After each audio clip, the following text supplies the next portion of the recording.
lot said in terms of the ratification. Member states are invited to give an update on the status, and I think the update was given for Angola and Zambia. However, we can have DRC give us an update on the next steps and expected dates of completion of the process. I submit, Chair.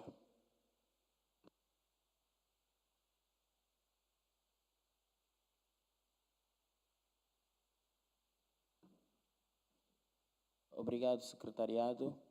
Colocamos a aprovação dos Estados-membros ou qualquer intervenção, a recomendação que foi apresentada pelo Secretariado e os pontos também que foram aqui desenvolvidos, começando pela RDC e depois, então, para a Zâmbia. Merci beaucoup, Monsieur le Président, pour la parole. Effectivement, sur le point de ratification, l'information telle qu'elle est donnée sur la RDC concorde effectivement à l'évolution du dossier au niveau interne.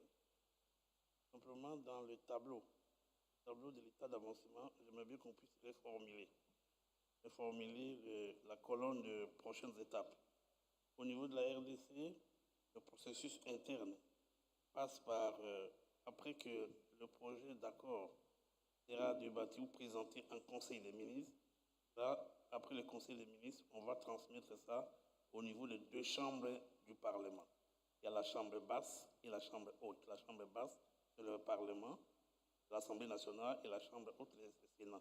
Une fois que les deux chambres adoptent, ils vont transmettre ça au niveau des chefs de l'État qui signent la ratification et le dépôt des instruments de ratification par le ministère des Affaires étrangères.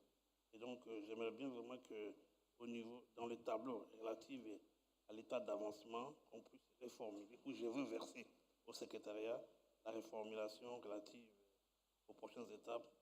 Je me répète encore, ça passe par l'approbation du Conseil des ministres, la transmission au niveau des deux chambres du Parlement, après la signature par les chefs de l'État et suivra le dépôt des instruments de ratification. Et donc, nous allons donner au fur et à mesure l'évolution de ce processus, au niveau de la SADC. Et moi, en tant que point focal national des questions des corridors, j'ai eu l'occasion de travailler directement, pas avec Mme Aparo, mais avec Kafuta. Et je pense que je rassure ici qu'après les élections, qui devra terminer au mois de janvier, l'échéance qui est prévue au mois de février, c'est à partir de là qu'on pourra au fur et à mesure donner l'évolution. Donc la RDC vous rassure que nous sommes partie prenante à ces corridors, nous appuyons tout le processus et nous devons faire en sorte que ça puisse avancer. Donc c'est un engagement ferme. Je vous remercie.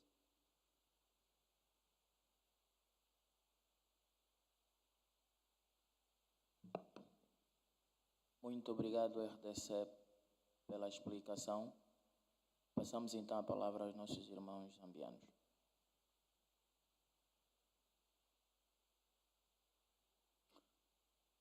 Chair, thank you very much for giving us the floor. And we just wanted to add that with what the Secretariat has recorded, where you've just said approved, kindly indicate that the Zambian Parliament approved it with today's date. The debate has already finished. It has been approved. If you do want additional information, then in that case we would have to give you when Cabinet also approved it, but it's a bygone.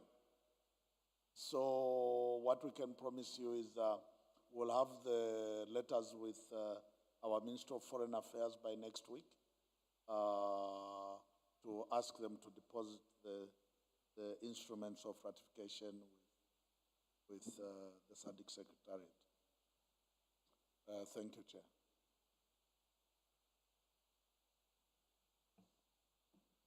Obrigado, Zâmbia. Com isto, Angola queria apenas reiterar, já está plasmado no nosso. Angola conseguiu cumprir com os seus procedimentos internos de aprovação do acordo e consequentemente, por intermédio do nosso Secretariado Nacional da SADC, efetuou o depósito junto do Secretariado Executivo da SADC. Este processo está completo do lado de Angola e Angola considera que, pelas boas notícias recebidas hoje da Zâmbia e as perspectivas também que a RDC nos apresenta, o acordo está em condições de começar a surtir os seus efeitos e podemos então avançar para a institucionalização dos vários órgãos que fazem parte da nossa agência. Com isto tenho dito e podemos então considerar esse ponto como sendo um ponto debatido e avançarmos para o ponto a seguir. O secretariado tem a palavra.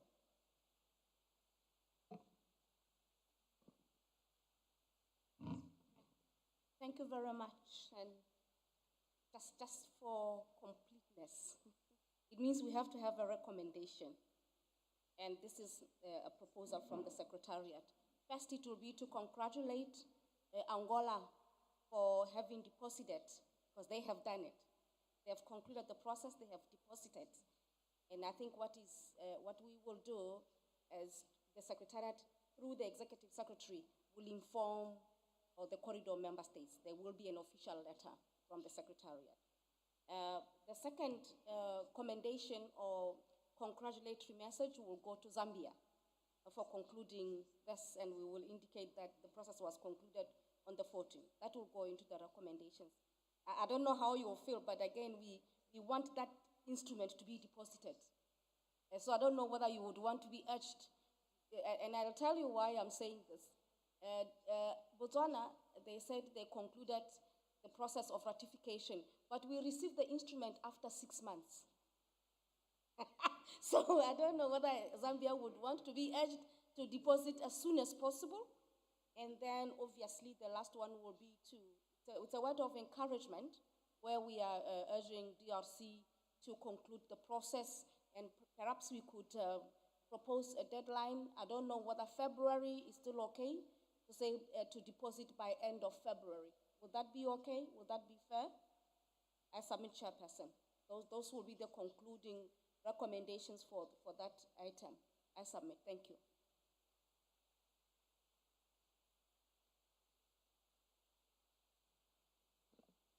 Obrigado, Secretariado. A Zâmbia está a pedir a palavra. Vamos passar a palavra à Zâmbia antes de nos pronunciarmos. Obrigado.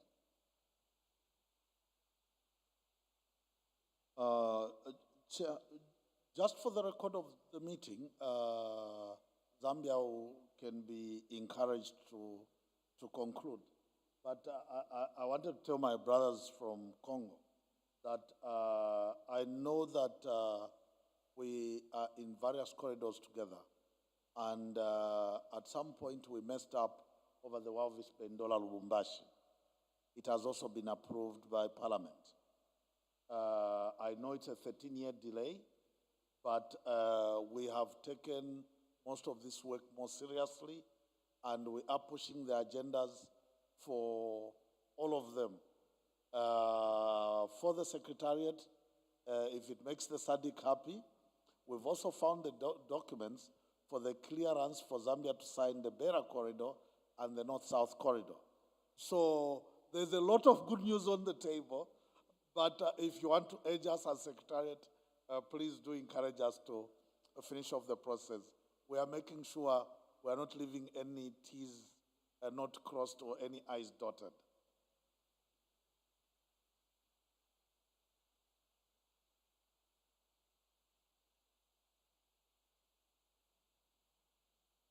Muito obrigado, Zâmbia.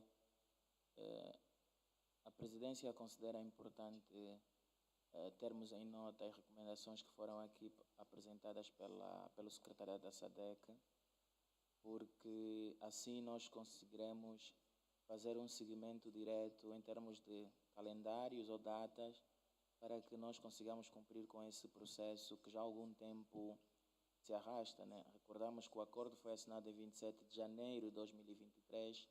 Estamos há quase um ano neste processo administrativo e legal de aprovação ou ratificação. Consideramos os esforços que os nossos irmãos também estão a fazer enquanto pontos pontos focais, mas é importante sim termos as recomendações e nós apoiamos as recomendações que foram aqui apresentadas pelo secretariado e as datas devem estar previstas sim, e isso será também um compromisso que nós estamos aqui a colocar e que os nossos ministros, mais do que ninguém, irão assumir para que essas datas sejam cumpridas. Se todos estiverem de acordo, RDC e Zâmbia, vamos considerar essas recomendações e vamos colocar essas datas, salvo se a RDC ou a Zâmbia apresentarem uma outra proposta em termos de calendário para que fique efetivamente claro uma data realista, principalmente para a RDC, em particular, pelo processo que está a passar. Mas a Zâmbia, claro, já não podemos perdoar muito a Zâmbia, porque a Zâmbia hoje já falou tudo o que nós precisávamos ouvir. Então, a Zâmbia terá um tempo muito curto para cumprir com esse procedimento. Com isto, passaria então a palavra à RDC para o último pronunciamento quanto a este tema. Tenho dito e muito obrigado. Merci beaucoup, Monsieur le Président, une fois de plus, pour la parole. Effectivement, il est bien vrai que nous devons être précis, concrets, dans la date que nous devons avancer ici. Les échéances électorales en RDC se passent en ce moment. Les élections auront lieu le 20 décembre et après, suivront les prestations de serment du nouveau chef de l'État en janvier 2024. On aura probablement... RDC, pedimos desculpas, mas estamos sem tradução do francês para inglês. Tradução de francês para inglês.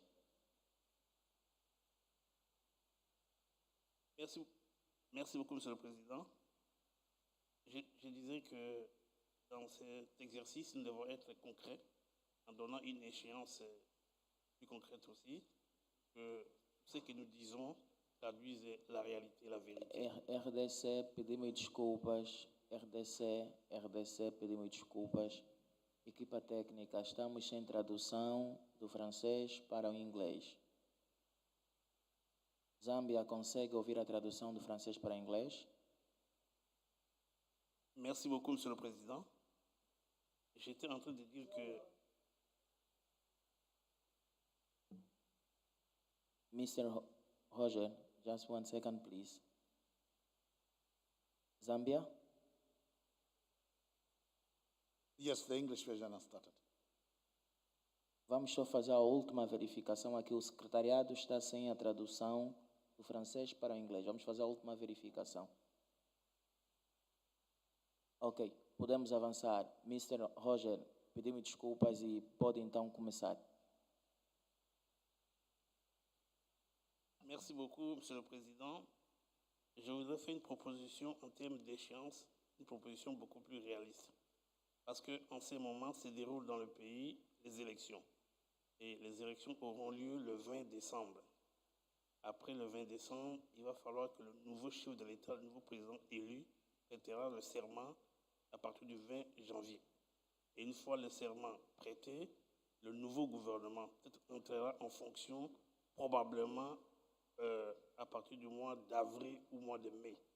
Donc, si nous mettons dans notre feuille de route que la RDC sera en mesure de finir la ratification le 20 février 2024, c'est faux. Je propose qu'on peut mettre à partir de septembre 2024 pour être beaucoup plus sûr et réaliste. À partir de ce moment-là, nous allons le suivre et donner une situation beaucoup plus concrète. Donc, je propose que l'échéance, on met septembre 2024. Merci.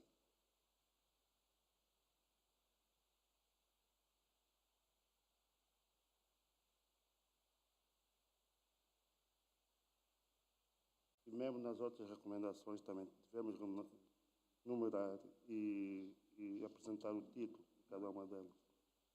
Tá, é só isso, Sr. Presidente. Obrigado. Obrigado, embaixador Nazaré Salvador. A tua presença aqui é indispensável e a experiência deve ser sempre aceita. E o secretariado acolheu com entusiasmo as notas que fez. Queríamos, então, dar nota que, após a intervenção da RDC, e não vendo o pedido de palavra de mais nenhum Estado-membro, Angola pedimos só que baixe a placa.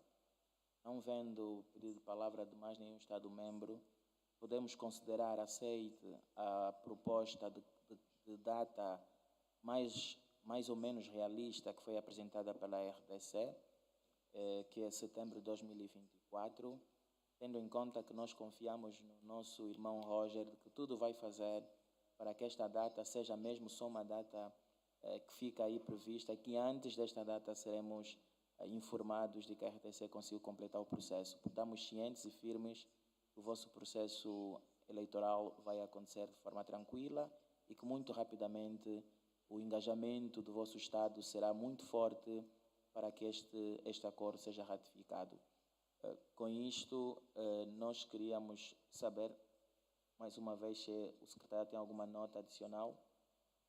Caso contrário, então podemos avançar para o ponto seguinte, recordando que foi aceita a recomendação que foi apresentada por Angola, que é termos um título sempre em cada recomendação, para sabermos se essa recomendação está relacionada a que ponto. Podemos então avançar com a nossa agenda para o ponto 2.2, que tem que ver com a criação do subcomitê dos transportes, responsável pelas infraestruturas rodoviárias, ferroviárias, aeronáuticas, portuárias, marítimas, de energia e de telecomunicações. Passaremos então a palavra ao secretariado.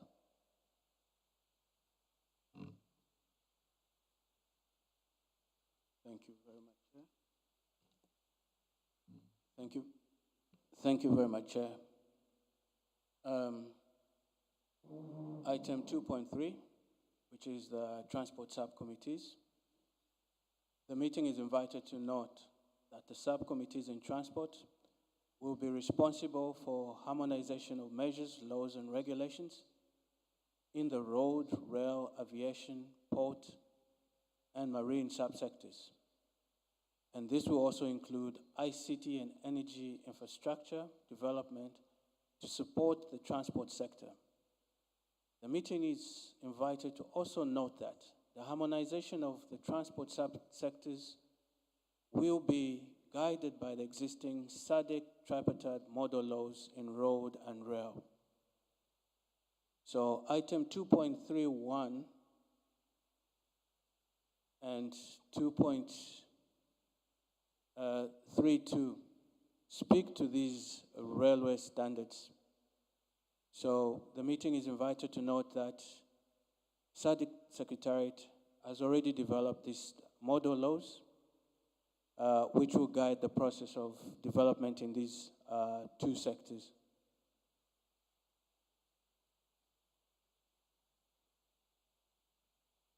So, Chair, with your permission, I'll move to item 2.33, which talks to the model laws on the tripartite model laws.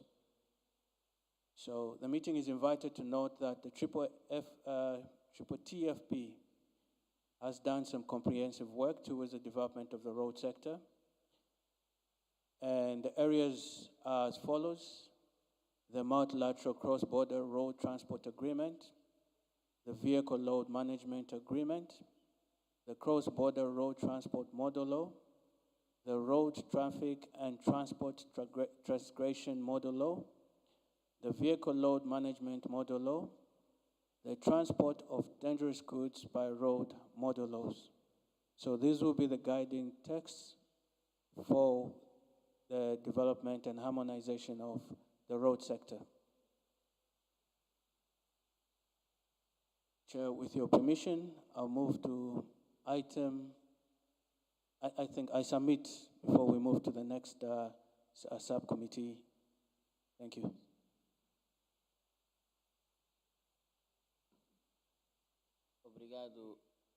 Obrigado, secretariado. Foram apresentados os pontos 2.2, 2.3 relacionados com o subcomitê de transportes responsável pelas infraestruturas rodoviárias, ferroviárias, aeronáuticas, portuárias, marítima e de energia e telecomunicações. Submetemos então esses pontos à consideração dos Estados-membros para eventuais comentários e recomendações, se necessário.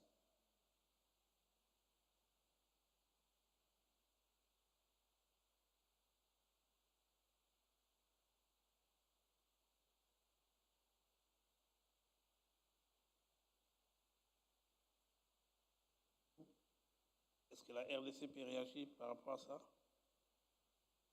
Merci. Merci beaucoup, Monsieur le Président. Je pense qu'il est important de mettre en place une équipe, des parties prenantes nationales qui devront travailler évidemment avec la SADC et les autres membres sur l'harmonisation, les réformes relatives aux différents points cités. Et nous pensons qu'il n'y a pas de problème. Maintenant, de manière pratique, comment cela devrait se formaliser? Est-ce que les États membres allaient envoyer de noms des experts nationaux qui devront être au niveau de la SADC et quitte la SADC maintenant? Quand est-ce qu'ils vont être en mesure de faire les premières réunions que nous travaillons là-dessus? Et donc, la RDC, je ne pense pas qu'il y ait un problème. Est-ce que c'est la SADC qui va mener tout ce qui va organiser toutes ces réunions, ou bien ça va être le rôle qui sera donné au secrétariat intérimaire du CORREDOR qui devra organiser ces réunions sous cette bannière? Il faudrait qu'il y ait un éclaircissement là-dessus de la part de la SADC.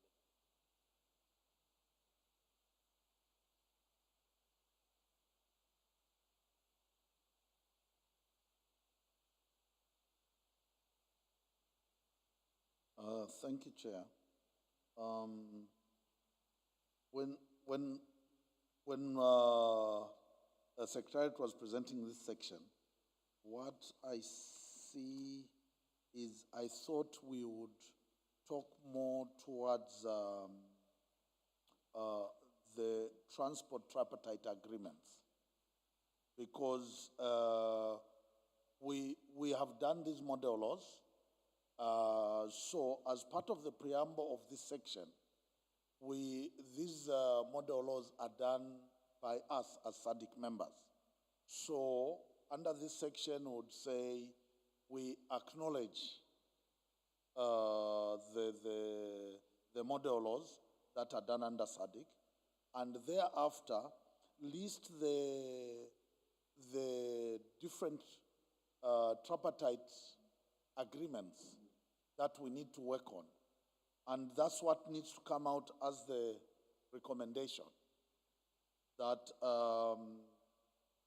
the three-member countries will now work towards the fulfillment of the cross-border road agreement, the vehicle load management agreement, the cross-border, the road traffic and transport management and that kind of thing, even the handling of dangerous goods, bearing in mind the model laws that are already developed under SADC. Because if we leave it the way it is, it's coming out more like the three member states need to go and change their laws. But what we need to move towards is to now start negotiating the tripartite agreements that will exist and will apply along this corridor. I submit, Chair. I still have engineers. All right, thank you, Chair. I have two observations that I want to make. First and foremost is just to agree that when we had signed the LOBITO agreement, we had agreed that we are going to develop various agreements that will be annexed to the main corridor agreement. For instance, the tripartite railway transport agreement, which should be annexed to this. So as Director is mentioning, is that we need to have these developed. There must be an action where we are speaking to developing these other agreements that are supposed to be annexed. Secondly, my observation is that over these model laws, we are saying that they will be presented to relevant subcommittees for comments, validations, and that once member states are certified, they will be adopted. I'll pick an example of the tripartite, the triple TFP model laws. These model laws are already adopted by the Council of Ministers. And I'm aware that all of us here, the 3 member states, we are part to the tripartite region, and we have endorsed on this at that higher level. Now we want to go back to the subcommittees and start making presentations for adoptions and for comment. My view is that we needed to have a decision that in the process of developing the subsidiary agreements to the LOBITO corridor agreement, we needed to have these as a point of reference, not necessarily going to start validating and adopting. We just need to agree that this is what we will use as we develop these other missing subsidiary agreements I saw submit.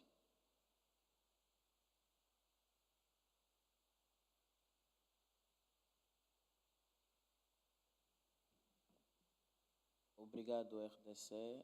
Obrigado, Zâmbia. Antes de nós nos pronunciarmos, queríamos ouvir os esclarecimentos do secretariado relativamente às questões que foram levantadas tanto pela RDC como pelos irmãos zambianos, para que depois Angola, então, enquanto presidente, também se pronuncie quanto a este ponto. O secretariado tem a palavra.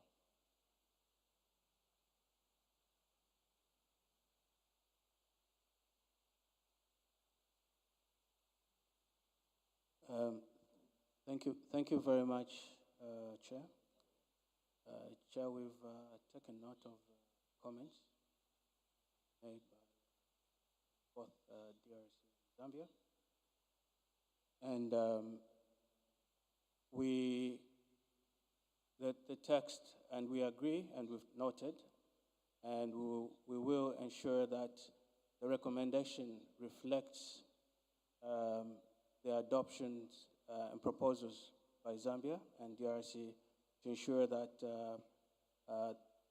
as shown in the that the guiding text shall be the tripartite and the rail standards, and therefore further development of other laws will be followed. Okay.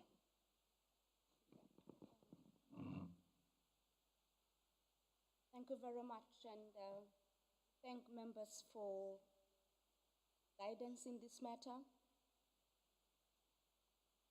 I think it's how we put it here. Yes, the model laws, they are model laws, right? They are there for consideration for possible domestication where necessary. As a corridor, there has to be a deliberate agreement or pronouncement to say, by looking at, let's say, fitness of vehicles for these 3 countries, this is where we are having issues as Zambia, this is where we are having issues as DRC, this is where we are having issues as Angola. It may not be in everything what the model law captures, all of it, but there could be certain specific gaps. And that's where now, as a corridor, we'll then be throwing up a program to say, for domestication, this is what you need, or these are the intervention areas to support DRC, to support Angola, to support Zambia in this regard, as a corridor now. Not that we are going to provide any comments, not that we are going to change anything, but now you are bringing these instruments home and now looking inside and saying, DRC, where am I? Zambia, where am I? So I think the language here is a bit misleading. KM, let's work on it. I also want to indicate that there's a lot of support that is coming our way in terms of domestication. But as a corridor, we need to know exactly where we are intervening. The ongoing project on trade and transport facilitation funded by ADB, it's very specific, it talks to domestication. The Global Gateway Program funded by EU, where they have now prioritized LOBITO with the 15 million that is coming, 15 million euros, it's about domestication of those instruments that we talked about, the triple TFP, but they are there. So what does it mean for DRC? What does it mean for Angola? What does it mean for Zambia? You may need to do your own assessment to say the baseline. Remember, with triple TFP, we started with the baseline. This is where we are at. Now, with these instruments, what has happened so far? Now, in implementation, what is it that we need to do? So I think the language, let's work on the language, because now it's each one of them, hand-holding them to domesticate, providing technical assistance to the 3 states. But they will have to pronounce themselves. They will have to have a comprehensive corridor program, which now talks to this in terms of domestication. I think that's the message that we wanted to bring to your attention. So we can work around the language that talks to this. It's now about domestication and implementation, and to some extent, enforcement also. As you can domesticate, then you'll find there's no implementation. Now, where is enforcement? And this will be now corridor specific. I wish to submit, Chairperson. We will work on the language. Thank you. Obrigado, Secretariado. Pensamos nós que a mensagem foi devidamente passada para os nossos irmãos zambianos, congoleses. Queríamos também saber se da Angola há algum pronunciamento relativamente a este ponto, considerando que a questão dos acordos tripartidos ou do acordo tripartido de facilitação do transporte é um elemento relevante também para Angola, e Angola muito tem discutido relativamente a isto. Queríamos saber se Angola tem algum pronunciamento. Caso não, e a metodologia que vamos seguir para estes pontos em particular, que tem a ver com a criação dos subcomitês, é que as recomendações vão ser ditas no final, após a apresentação dos demais pontos relativamente à criação do outro subcomitê. Esta é a metodologia que vamos utilizar e vamos ter recomendações específicas, mas só no final da apresentação deste ponto 2. Reiterando que foram aqui apresentadas questões relevantes pela RDC e pela Zâmbia. O Secretariado teve o seu pronunciamento e que está devidamente registrado, e que esperamos na próxima sessão, então, ver uma informação diferente que congrega estas opiniões que foram aqui apresentadas. Com isto, o Secretariado tem a palavra para avançarmos para o ponto a seguir.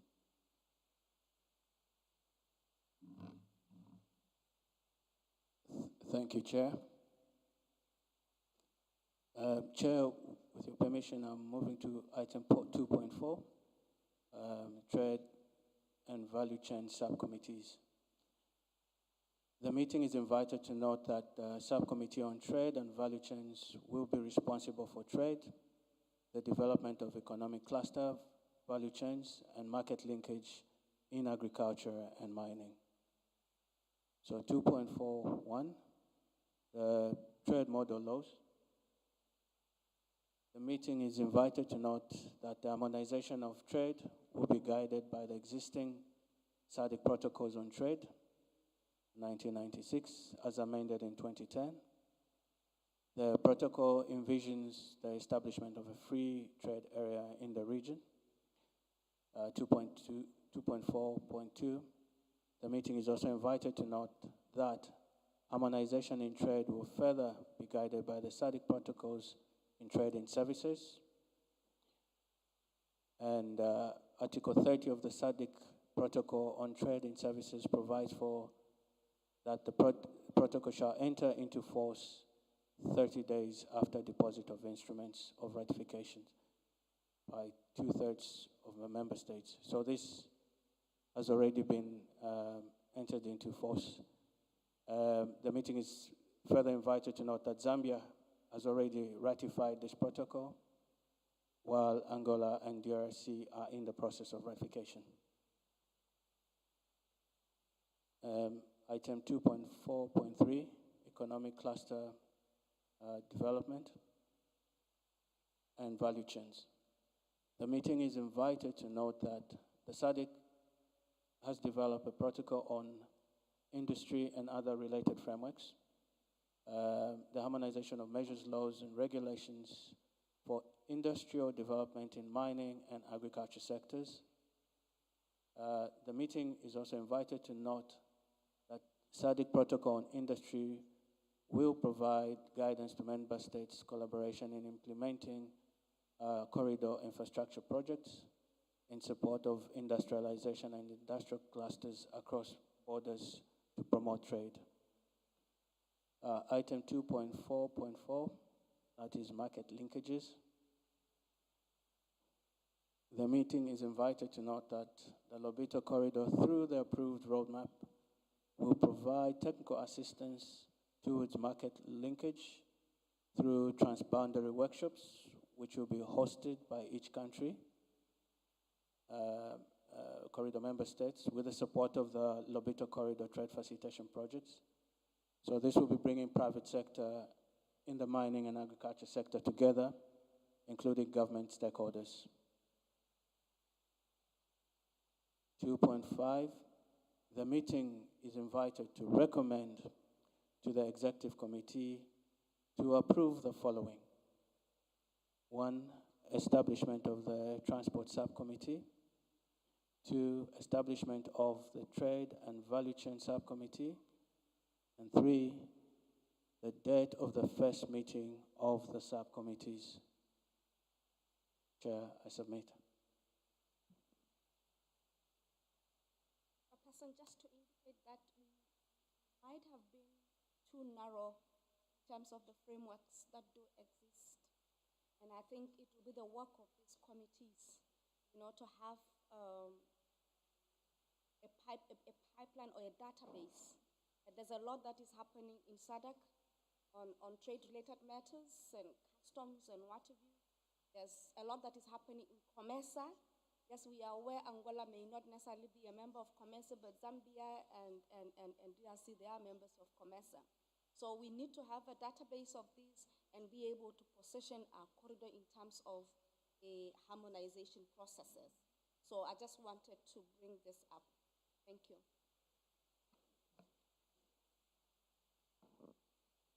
Obrigado, secretariado. Queremos ouvir os Estados-membros. Tem algum pronunciamento? RDC. Merci beaucoup, Monsieur le Président. C'est vrai que dans ma délégation, je n'ai pas avec moi les experts du ministère du Commerce extérieur et du ministère de l'Industrie ici pour savoir tous les arsenals juridiques, législations qui ont été signés par la RDC avec la SADC sur ce point. Et je pense que comme vous recommandez assez qu'on puisse mettre en place des sous-comités, dans ces sous-comités, il va falloir que ça soit associé de la RDC, du commerce extérieur. Nous allons faire l'économie de ce qui a été fait et ce qui reste à faire, que nous soyons en mesure de pouvoir harmoniser ce qui n'est pas fait et que nous soyons au même standard des autres États membres du corridor ou les trois États membres de l'OBITO ici. Et donc, oui, nous sommes tout à fait d'accord avec l'idée de création de sous-comités. C'est à l'intérieur de ce sous-comité que nous serons en mesure de ce qui est fait et ce qui reste à faire. Merci, Monsieur le Président.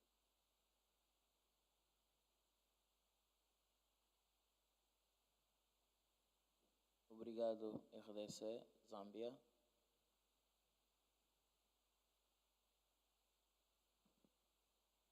Thank you, Chair. We agree with the creation of the subcommittees, but as we look at the greater detail and the different comments that we've made, the issue that we commented over the Transport Subcommittee also stands with regard to trade. Again, it's a lot more about the different agreements that we have to establish and the work program. now with hindsight, I'm seeing a lot more like we should have actually done the establishment of the interim secretariat. Then let the interim secretariat run with the rest of these programs. It will make it neater to be able to now work around. The secretariat is able to say, okay, under transport, these are the issues that we need to address. Under trade, these are the issues that we need to address. And if there are any other subgroups that would require to be created, then the secretariat then would work around those issues. Maybe just an addition. In the documents, we've mentioned about 2 technical assistants that we are going to engage. I think one of them will design the simplified manuals. The other one is on the market linkages. I think we needed to craft in such a manner that when you are engaging these technical assistants, it is us that are on the ground who understands what is required to be done. So in terms of coming up with the terms of references, really you need to begin to learn to share.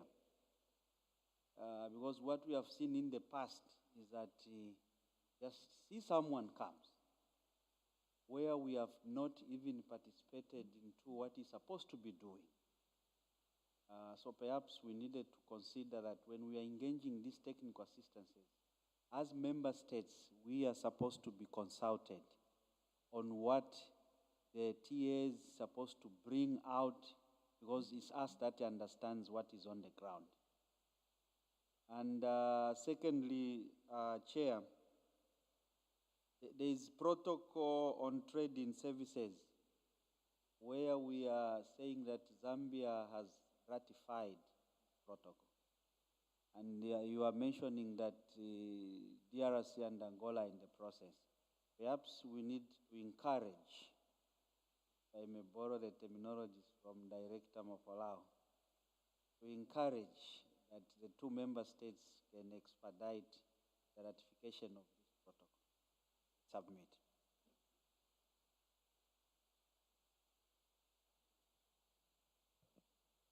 Zâmbia, muito obrigado. O secretariado recebeu com agrado as vossas notas, recomendações.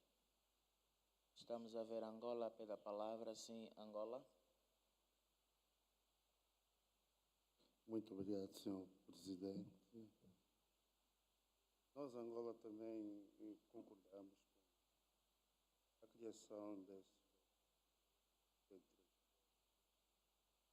comércio. É uma situação aqui pendente que foi levantada. Questão da ratificação do protocolo de comércio. Nós, Angola, estamos já num estágio muito avançado. Nós já apresentamos propostas de ofertas tarifárias. Nós estamos, neste momento, no processo de negociação. Nós apresentamos 2 propostas. Uma para a África do Sul, Sapu. Então, estamos no processo de... O processo atrasou um bocadinho, tendo em conta que houve uma mudança, uma alteração relativamente à tabela alfandegária. Portanto, houve alterações e que nós vamos ter que adequar a nossa oferta, tendo em conta. Mas estamos no bom caminho. E no próximo ano poderemos efetivamente implementar o código sobre trocas comerciais. Parece, portanto, esclarecer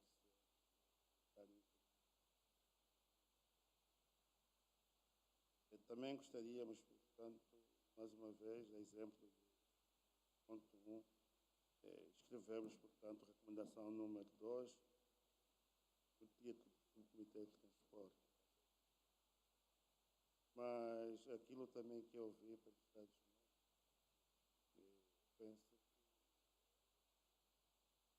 que a recomendação deve ser tanto quanto mais detalhada e apresentada. Muito obrigado, Sr. Presidente.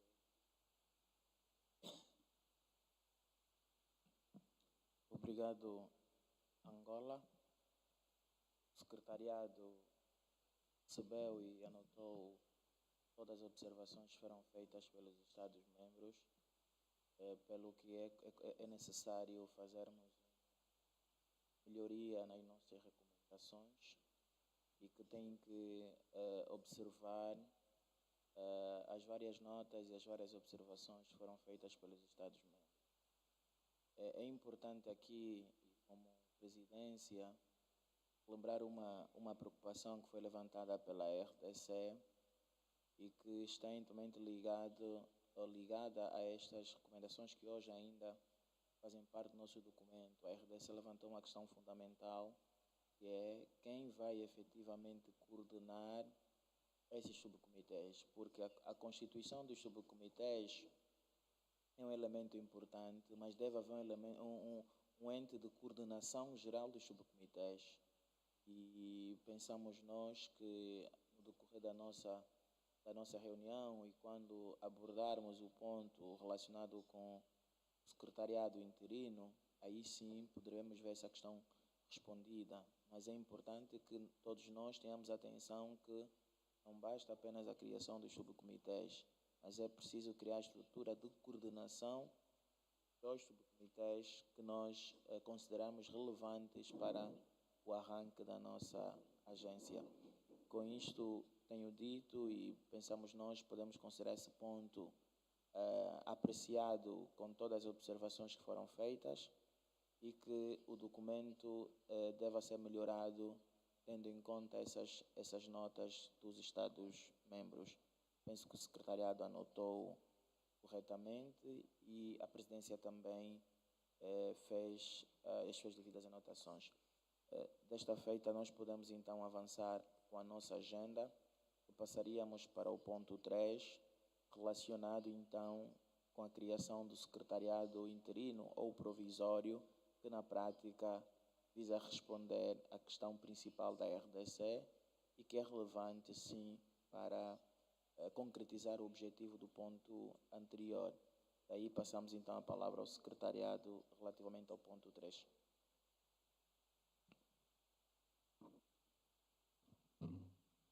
Person just going forward, don't be so preoccupied with the structure of the report right now.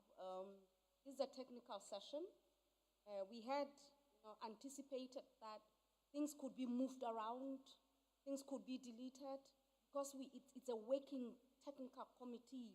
So that's why you don't see recommendations numbered and what have you. And even the recommendations, some of them are not even there. We are asking for updates. So, but when we now come for adoption, that's where now you'll see a very polished document that will be presented to the executive committee. And we keep on improving this, because when you go to ministers, you're not bringing recommendations. Those are now decisions. So please do not be so preoccupied with the structure. We are improving as we go. In terms of presentation, that's why we have to start at technical level to provide technical inputs. So thank you very much, Chairperson. We will deal with the structure.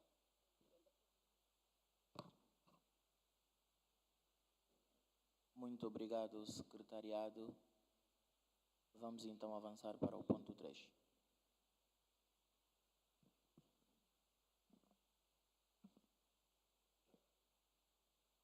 Thank you, Chair. Item number 3, the establishment of the interim LOBITO Corridor Transit Transport Facilitation Agency Secretariat. So 3.1 The meeting is invited to note that the LCTTF agreement, sub-article 21.10, provides for setting up of the Lobito Corridor Secretariat on an interim basis for a period of 3 years, or until such a time when the corridor member states agree to establish the Secretariat. Thereafter, on a rotational basis in accordance with the alphabetical order of the corridor member states.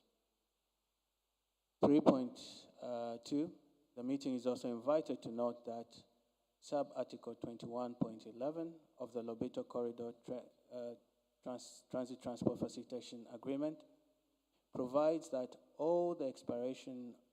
at the expiration of the period of 3 years in sub-article 21.10, all following agreement by the Lobito Corridor member states to establish a secretariat, the interim secretariat shall transition into a permanent secretariat. So the meeting is further invited to note, as provided for in Article 21.12, the interim secretariat shall perform functions of the secretariat set out in the agreement.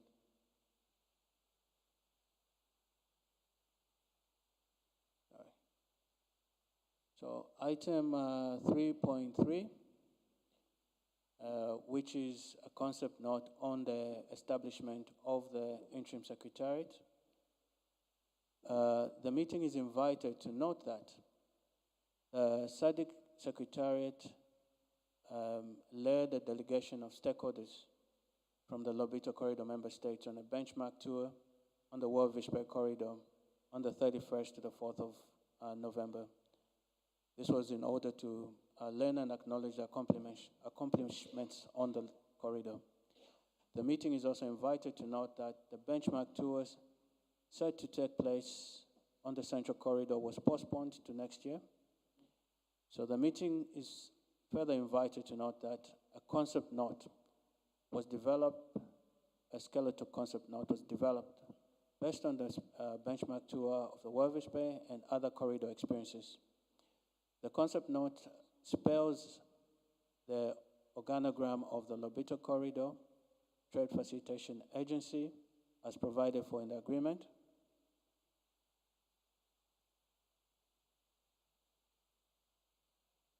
So, ideally, that's the organogram. And so we have at the helm of it the Committee of Ministers, the Executive Committee, then the technical committees, and now the proposed subcommittees that will be looking after the sectors as shown under them. So for transport, we've got road, rail, port, aviation, marine, ICT, and energy. On the trade and value chain subcommittee, we look at trade, agriculture, industry. So this is exactly what's been alluded to in terms of coordinating. We will have the secretariat, proposed secretariat, interim secretariat being set to coordinate activities. And then at national level, proposals to obviously have the national committees. So this is key on what Director was alluding to when it comes to issues of domestication.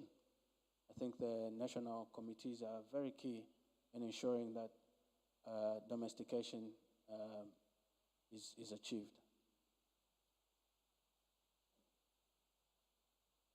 Item 3.4,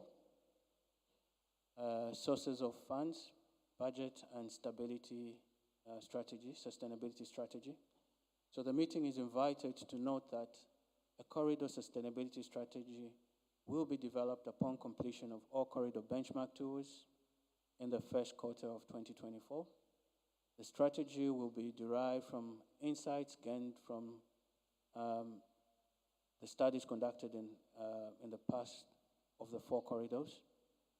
The meeting will recall that Lobito Corridor Trade Facilitation, Transit Transport Facilitation Agency Agreement provides that member states shall jointly endeavor to achieve financial reliance of the corridor supported by the charges of use of services of the corridor and other sources of funding, including inter alia assistance from various development partners, and shall develop a corridor sustainability plan. So the LCTTFA may receive grants, donations, and bequest in cash or kind. The Permanent Secretariat must ensure that donations received are separately accountable. So, item 3.4.4, the meeting is invited to note that sub-article 21.7 of the LCTTFA agreement provides that secondment of expatriate staff to the Secretariat shall be subjected to approval by the corridor member states in line with their existing laws. So, item 3.5 speaks to the secondment of staff. The meeting is invited to note that sub-article 21.7 of the LCTTF agreement provides that secondment of expatriate staff to the Secretariat shall be subject to approval of the LOBITO corridor member states in line with existing laws.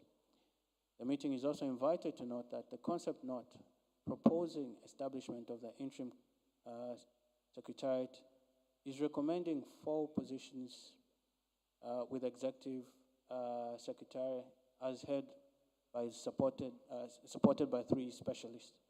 So that is as in the concept note that was shared. And Chair, with your permission,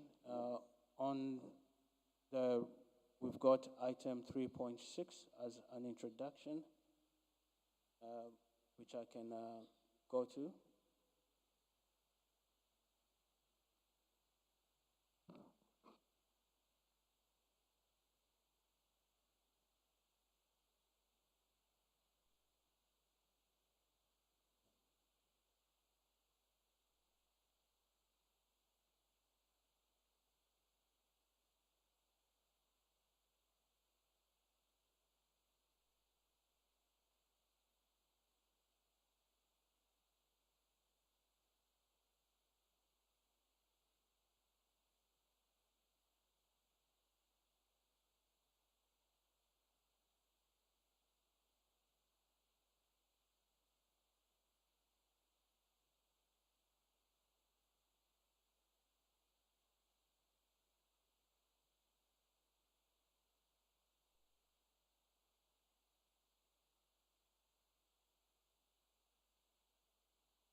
Chair, what are we trying to go to?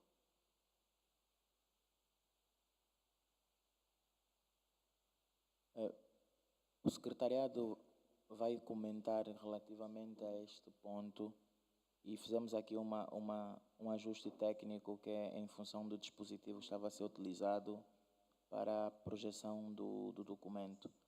Há um esclarecimento técnico que o secretariado vai fazer antes de nós então passarmos a palavra aos Estados-membros sobre os pontos que foram apresentados.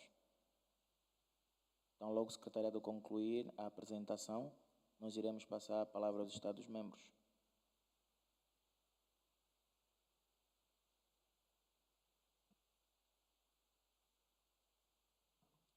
Person, thank you very much. We were contemplating of circulating an addendum, but we observed that there wasn't much really that we are going to include. However, there's an issue of the logo of the LCTTFA, and Kafuta, I don't know how you are going to introduce that. It's for you to consider a logo for the agency. The second one was really to improve on the recommendations to include particularly, okay, we start with the first one where the meeting is invited to adopt or to recommend to the executive committee the following: establishment of the interim secretariat to the LOBITO Transport Agency. Peço desculpas, secretariado. Queremos nós manter a mesma metodologia que já implementamos no princípio, que seria, antes de nós avançarmos efetivamente para as recomendações, queremos ouvir os Estados-membros primeiro e depois avançamos para as recomendações desses pontos. Por quê? Porque poder-se-á dar o caso de termos nota dos Estados-membros que se calhar serão relevantes para alteração ou adição de qualquer recomendação. Os pontos foram apresentados pelo secretariado e queremos agora ouvir primeiro os Estados-membros e depois avançarmos para as recomendações, dando nota que há uma apresentação específica da logomarca que está a ser proposta por Angola enquanto país anfitrião e que também será apresentada tão logo os Estados-membros comentarem os pontos acima. Tenho dito, muito obrigado e passaria a palavra à RDC para eventuais comentários.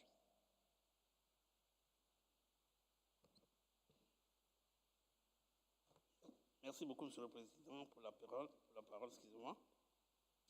La question du secrétariat de l'organisation est très, très capitale. Parce que, selon l'accord que nous avons signé, le secrétariat intérimaire ou permanent, c'est l'organe qui va gérer au quotidien l'organisation, qui va mettre en œuvre le programme et le projet de l'organisation, qui va suivre au jour le jour les activités. Nous sommes d'avis que la SADC ici est un organe politique qui a facilité le processus jusqu'à la signature de cet accord, et la SADC passera la main au secrétariat et devra nous assister en tant qu'observateur. Et donc, la question de mise en œuvre du secrétariat est très importante. Et ils ont fait une très bonne présentation sur la mise en œuvre de ce secrétariat, sur la désignation, la nomination du secrétaire exécutif, peut-être intérimaire, les postes, les fonctions professionnelles qui seront créées, la question de financement, et aussi, on nous a dit ici qu'il y a eu une mission d'étude qui a été organisée pour voir les meilleures pratiques qui sont en cours dans d'autres corridors pour que ça soit dupliqué au niveau du corridor de LOBITO ici. Mais c'est que je peux noter, la SADC ici a soulevé les questions, mais n'est pas allé au bout de ces questions en faisant des propositions concrètes. J'aimerais vraiment bien que les questions soient soulevées de manière concrète pour qu'ensemble, nous puissions réfléchir et arriver à lever des options pour la mise en œuvre de ce secrétariat intérimaire. Merci.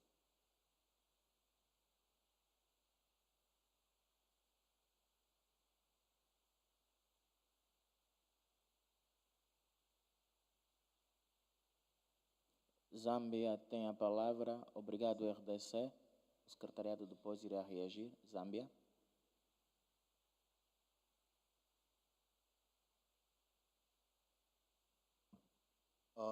Thank you, Chair. We have a number of comments on this, Chair. First of all, in my mind, the proposal for the establishment of the interim secretariat to us should have read like this: considering that the agreement has not yet come into effect, we are recommending that an interim secretariat be established. And on that basis, you get the executive committee and the ministers to approve. And with that, it now takes us into the issues of the recommendation for the secondment of staff, that based on if the issue of the interim secretariat is acceptable, we recommend as well that secondment of staff from member states should be approved.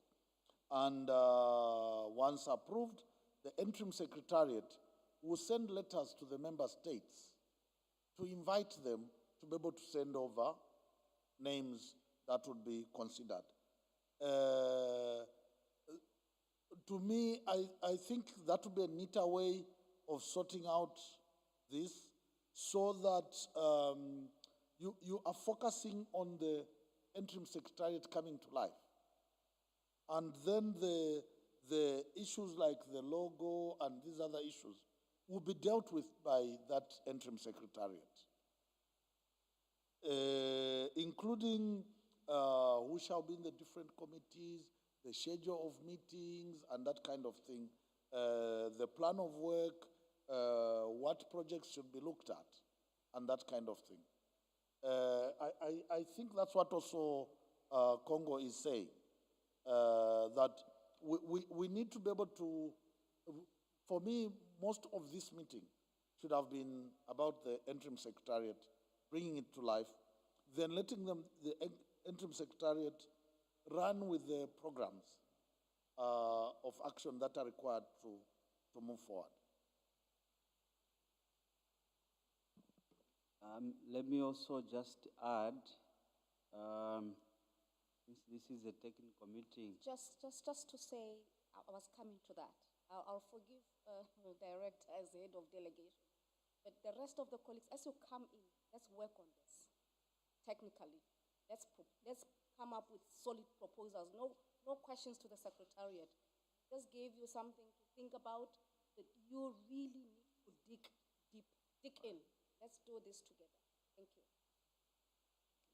All right, thank you. I think my first observation is also 3.4.3,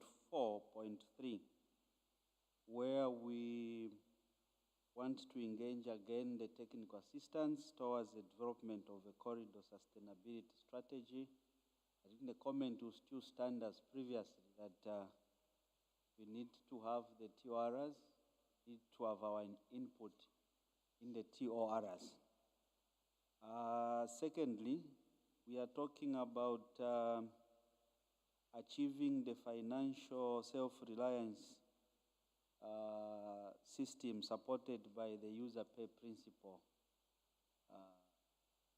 At the same time, we are talking about establishing the interim secretariat, because these two move in tandem. You cannot establish an interim secretariat without properly defining where the finances will come from to run that secretariat. I think that is one critical element which is missing. If under the finances 3.6, if we want to have an interim secretariat established, there will be always a question: how will this be financed or sustained? What I see in the document is that we are talking about the introduction of user pay principle. Now, when you delve into the current status, user pay principle arises from, getting revenues from the trucks that are accessing the port. When we look at Zambia and Angola, right now, one, there is no road that we can talk about for our trucks to start coming in order to access the port. Secondly, there is no railway that we can talk about. In other words, there is no proper connection. Doctor, are you now talking about sustainability issue? I think you are going too deep. I'm coming to that. I'm giving a preamble so that you understand when I make a recommendation. What we would want to propose is that because these sustainability issues will come when we have fully established the corridor. But in the interim, I think the immediate proposal is that the port is domiciled in Angola. And it would be rightful that where the port is domiciled, in the interim, picks up, financing the interim secretariat. This has been demonstrated across the new corridors. For instance, I think the Walvish Bay was benchmarked. And you will agree with me, to the officers that went, that this was the issue. So to conclude, is that we want to ask the Angolan government, or is it the port of Lobito, to finance the interim secretariat in the interim as we develop these sustainability financing strategies and as we establish the user pay principle for the corridor. Because the two move in tandem. When you establish, you should put in place, I'm told I've oversaid it. Please, why I wanted to emphasize. Chair, just before Angola comes in, if Secretariat could go to the, I don't know, is it a table or a chart? Aviation has 2 T's. Yes, the scroll up a bit. The word aviation has 2 T's, you have to delete 1. Then we were proposing that on the trade and value chains subcommittee, if tourism could be included. We need to be able to promote a bit more tourism among African countries, especially along this corridor. We submit, Chair.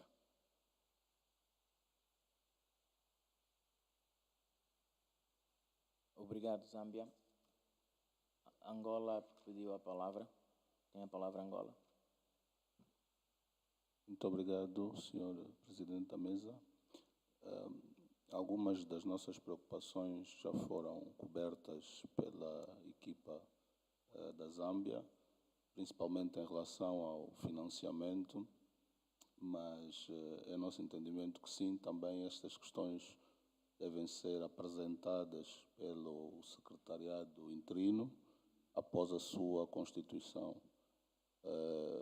Preocupa-nos a questão do orçamento, da aprovação, digamos, da elaboração e aprovação do orçamento para o funcionamento do secretariado, e também sabemos que o secretariado da SADC não tem todas as respostas, mas seria bom talvez elaborar como é que acontece a nomeação dos membros deste secretariado, se calhar com uma experiência de outras realidades, como é que acontece, como é que os países nomeiam e depois como é que essas despesas são custeadas. Muito obrigado.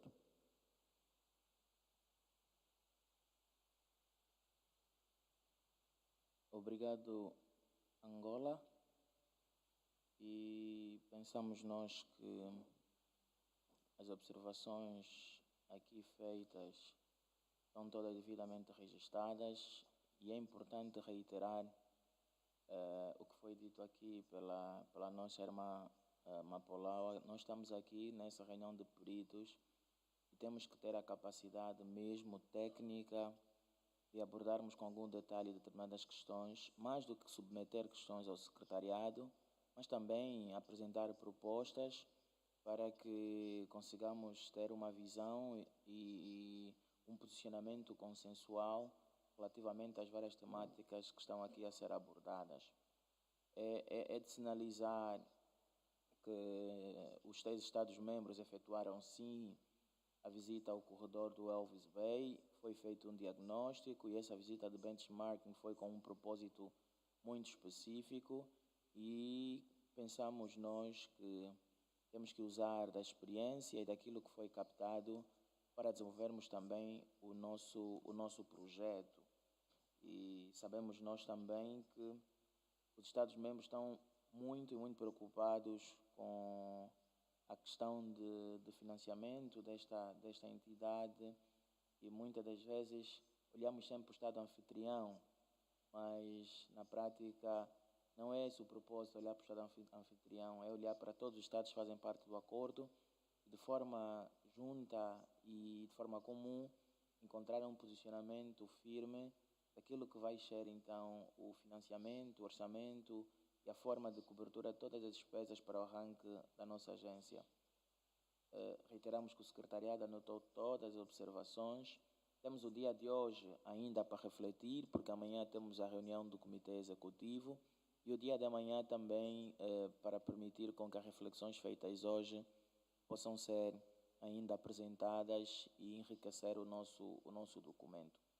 Com isto, nós queríamos fazer agora a apresentação específica, independentemente do posicionamento da nota da Zâmbia, é que era importante todos nós, enquanto Estados-membros, conhecemos as propostas de logomarca que foram preparadas para que futuramente, em função das decisões que forem tomadas, seja utilizada pelo secretariado interino da SADC, ou seja, da agência, que na prática vai ser a identidade da própria agência. E isso é um elemento que, de forma automática, nós conseguimos observar quando fizemos a visita de benchmarking ao Elvis Bay. Todas as entidades desta natureza devem ter uma logomarca. O Elvis Bay Corredor também tem uma logomarca e não, nada menos especial é o Corredor do Lobito para também não ter uma logomarca. Então, nós temos o nosso colega de Angola, o Dr. Manuel Júnior, que vai fazer a apresentação da logomarca muito rapidamente, para que todos tenham a visão das propostas. Vamos sempre dizer são propostas, e não é apenas uma logomarca. E por que são propostas? Porque os Estados-membros devem se sentir confortáveis com aquilo que teremos futuramente como a identidade da nossa agência. Com isso, eu vou passar a palavra ao colega Manuel Júnior, que está do lado de trás. Vamos projetar a proposta de logomarca para que todos tenham a visibilidade. Pedimos só meio minuto por uma questão um bocadinho técnica.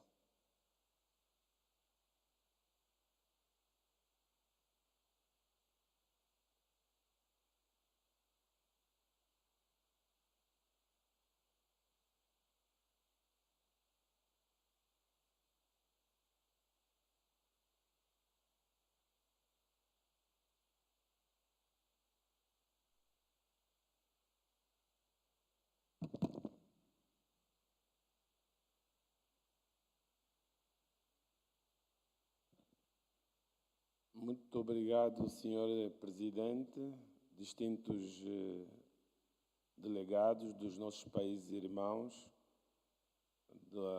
da República Democrática do Congo e da Zâmbia. O meu exercício aqui é bastante simples.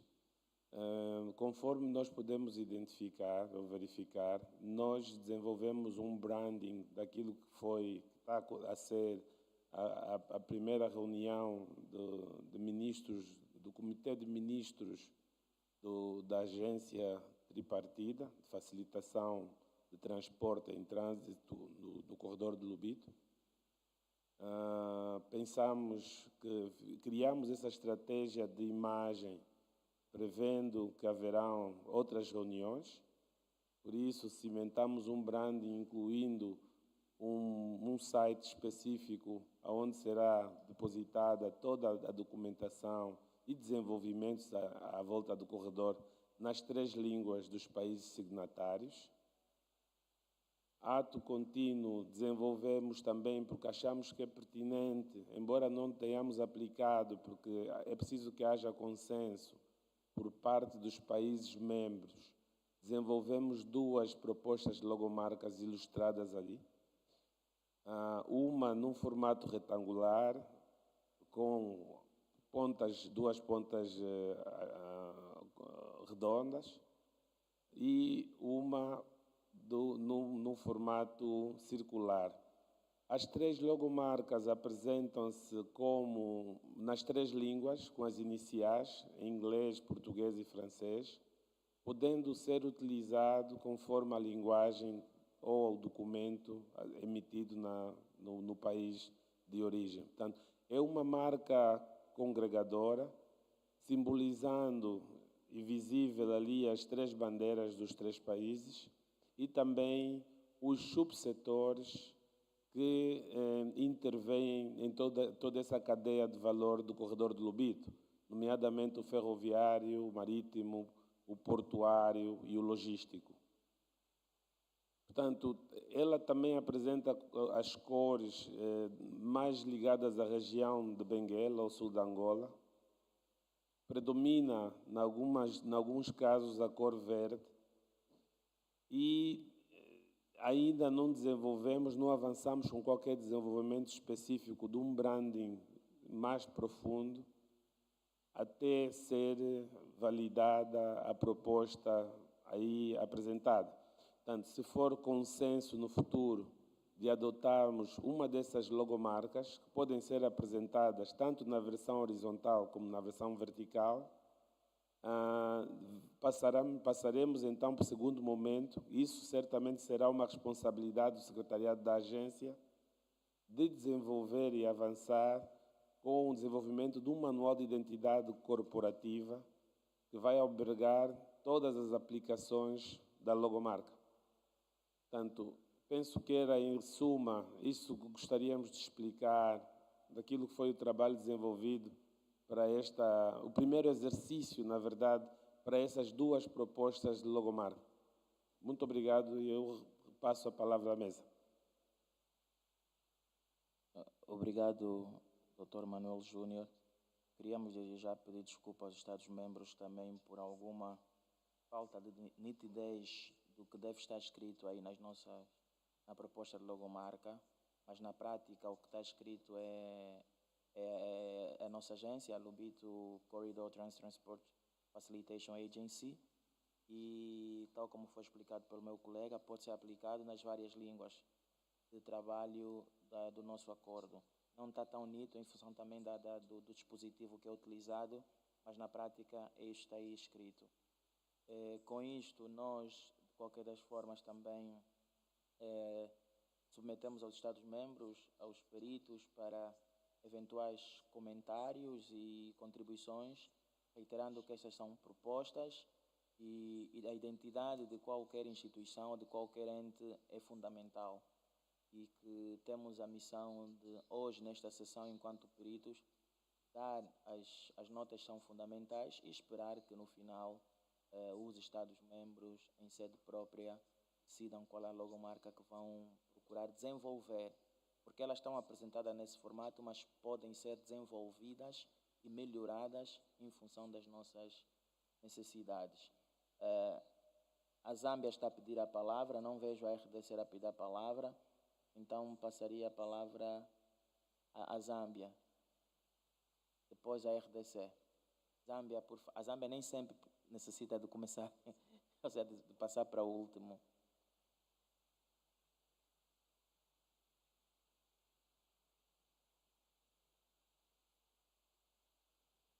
Thank you, Chair. Chair, I think the one with the SECO comes out much better because the SECO also present either wheels or in maritime it could be motors, but it's things that connect us. The one with the darker blue background also comes out a bit more strongly. Originally, I was thinking of a light blue, but the light blue would blare the Congolese flag. So the dark blue one comes out much better. Generally, that's our position.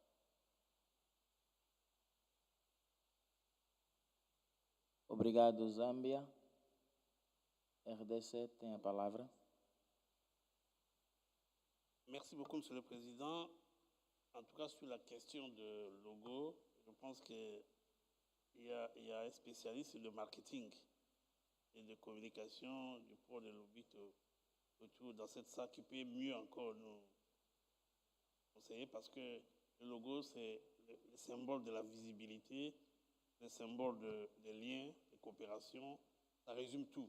Alors, tout ce qui est écrit et présenté ici, c'est vrai que ça traduit la volonté des 3 États membres de choisir le corridor de LOBITO comme la route de choix pour le commerce, l'axe principal pour le commerce international.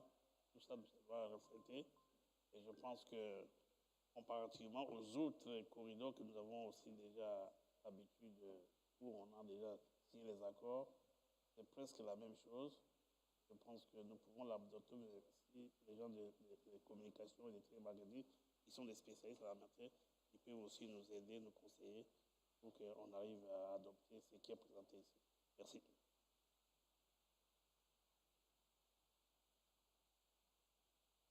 Obrigado, RDC. RDC, o secretariado quer ficar suficientemente esclarecido. Qual é o comentário firme da RDC? A RDC irá ainda apreciar junto das equipas de comunicação e marketing local, é isso? E se pronunciar em momento posterior? Monsieur le Président, ce qui est présenté, moi je dis que c'est bon. Ça montre la visibilité, ça montre le choix des États membres de pouvoir utiliser ces corridors comme notre route de choix pour les commerces. Je dis aussi que l'équipe de marketing et de communication peut aussi davantage nous conseiller. Mais ce qui est présenté est très bon, je ne vois pas d'inconvénient à ce qu'on ne puisse pas l'adopter. Merci.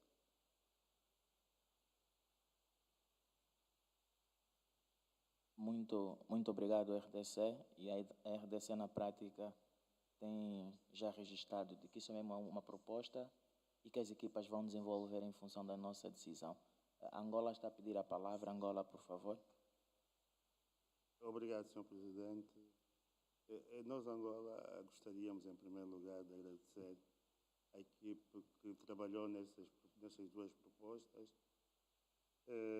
Nós concordamos, em princípio, com a proposta apresentada.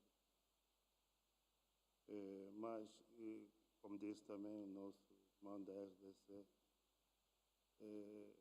podemos, eventualmente, receber comentários de técnicos especializados em termos de marketing, em termos de preparação desse tipo de trabalho. Mas nós, resumindo, concordamos plenamente e gostaríamos de congratular a equipe que trabalhou neste processo. Obrigado, Sr. Presidente. Obrigado, Angola, e obrigado, Estados-membros. Não sei se há mais algum comentário do secretariado.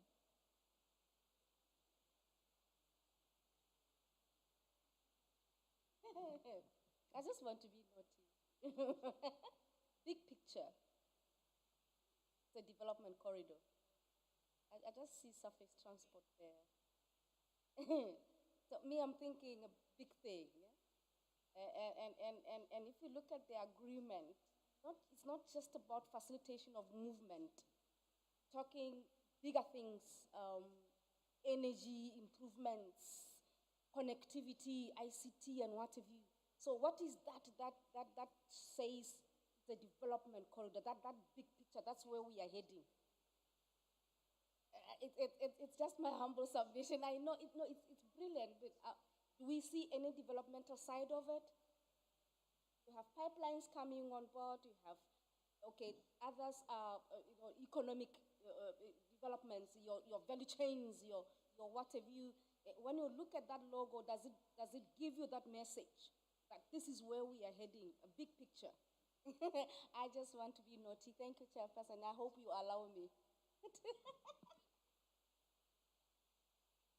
Obrigado, secretariado. O objetivo desta nossa reunião é mesmo para discutirmos e aprofundarmos as nossas abordagens. A nota fundamental no meio dessas observações foram feitas pelos Estados-membros e, em particular, também pelo secretariado, é que nós temos uma proposta na mesa e já estamos com aquela sensibilidade de que estamos a caminhar bem. As equipas que começaram a trabalhar nesse processo registaram, igualmente o secretariado registrou a vontade dos Estados-membros e que agora é momento para procurarmos também desenvolver mais, olhando para os vários comentários, desenvolver mais esta aqui é a opção que melhor, até o momento, os Estados-membros se sentiram confortáveis. O que significa que para nós fazermos grandes coisas, temos que começar sempre do pequeno. E este é o nosso bebê e agora precisamos desenvolvê-lo para que ele ganhe vida efetiva e consiga representar aquilo que é o nosso instrumento. Temos respostas positivas dos Estados-membros, temos respostas positivas dos secretariados, temos comentários positivos que devem ser absorvidos e que claramente temos agora o caminho para avançarmos para o desenvolvimento e melhoria dessa proposta e submeter no momento posterior, porque até o secretariado interino terá uma missão muito importante para que no final seja sempre identificado com uma logomarca. Com isso, nós podemos considerar esse ponto como apresentado, reiterando os agradecimentos que foram feitos por Angola, a equipe que trabalhou, que na prática o trabalho só começou e tem a missão agora de desenvolver para melhor nos esclarecer e também confirmar a vontade efetiva dos Estados-membros. Tenho dito e podemos então com isso avançar para as recomendações que estavam a ser apresentadas pelo secretariado, para os pontos que já foram apresentados também aqui, visto que nós estávamos a adotar uma metodologia diferente, mas temos que avançar então para as recomendações que estão previstas na nossa agenda anotada. Eu passaria então novamente a palavra ao secretariado para apresentar essas recomendações.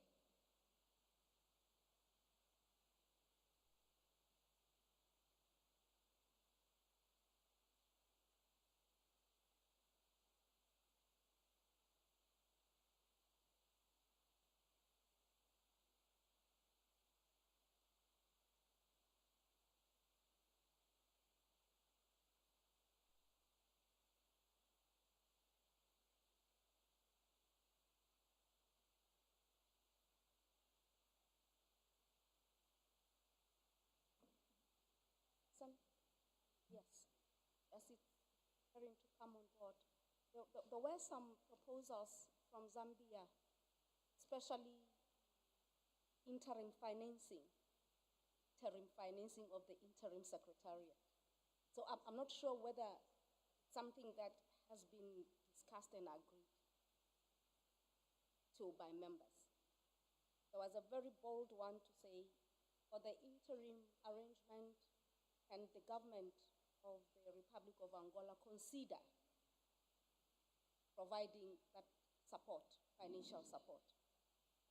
So I don't know whether it was agreed, because if that's the case, then it has to go into the recommendation.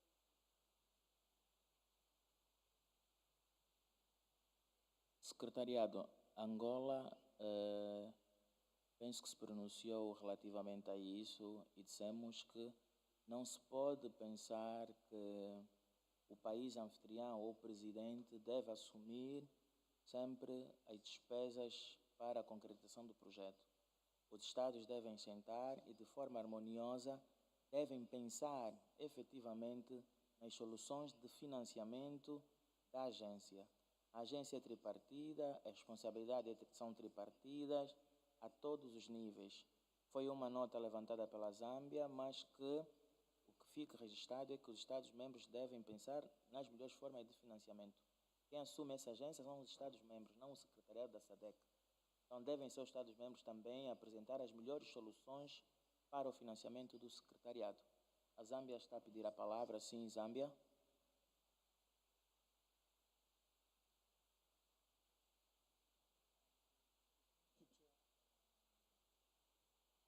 I think just trying to add that, first of all, apart from the user pay principle, there is a possibility that the member countries can do some subscriptions at the beginning until such a time that the Secretariat goes into a surplus once we've built up the traffic that can be able to generate enough income for that. However, if you recall, when we were discussing this agreement, there was a discussion of, is it a 6.3 or 8.3 million dollars from the African Development Bank. That's why when I was looking at this, it's like it has suddenly disappeared. Nobody's talking about it. Then again, when when we discussed the issues of the interim secretariat or the operations of the secretariat, at the time we were signing the agreement, one of the things that we had discussed, and I think Angola had offered, is that they could finance the secretariat for the first 3 years. Clearly, we need to be able to relook at some of those issues, but if it becomes much easier to discuss these issues where a secretariat is operational, then it knows what budget can it run with, what things need to be required, needs to be done in there. In the Nakala corridor, Malawi and Mozambique are getting financed by the World Bank. In the central corridor, it's the user pay principle that works, but the central corridor has quite a lot of traffic. This is largely the one that, the port is largely Dar es Salaam. So there's a lot of traffic passing through there. So you even find there are some trucks that are exempted, I think, for petroleum.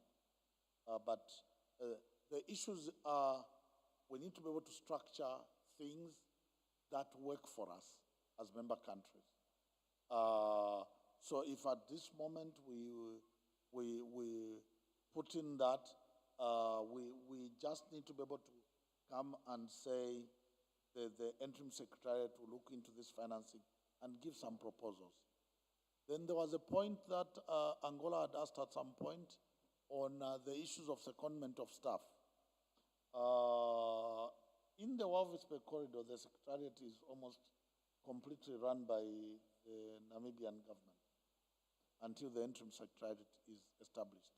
In the central corridor, the corridor runs the what, and the seconded staff are actually paid by the corridor. But like I said earlier, the amount of traffic in the corridor is sustainable enough to be able to run that operation.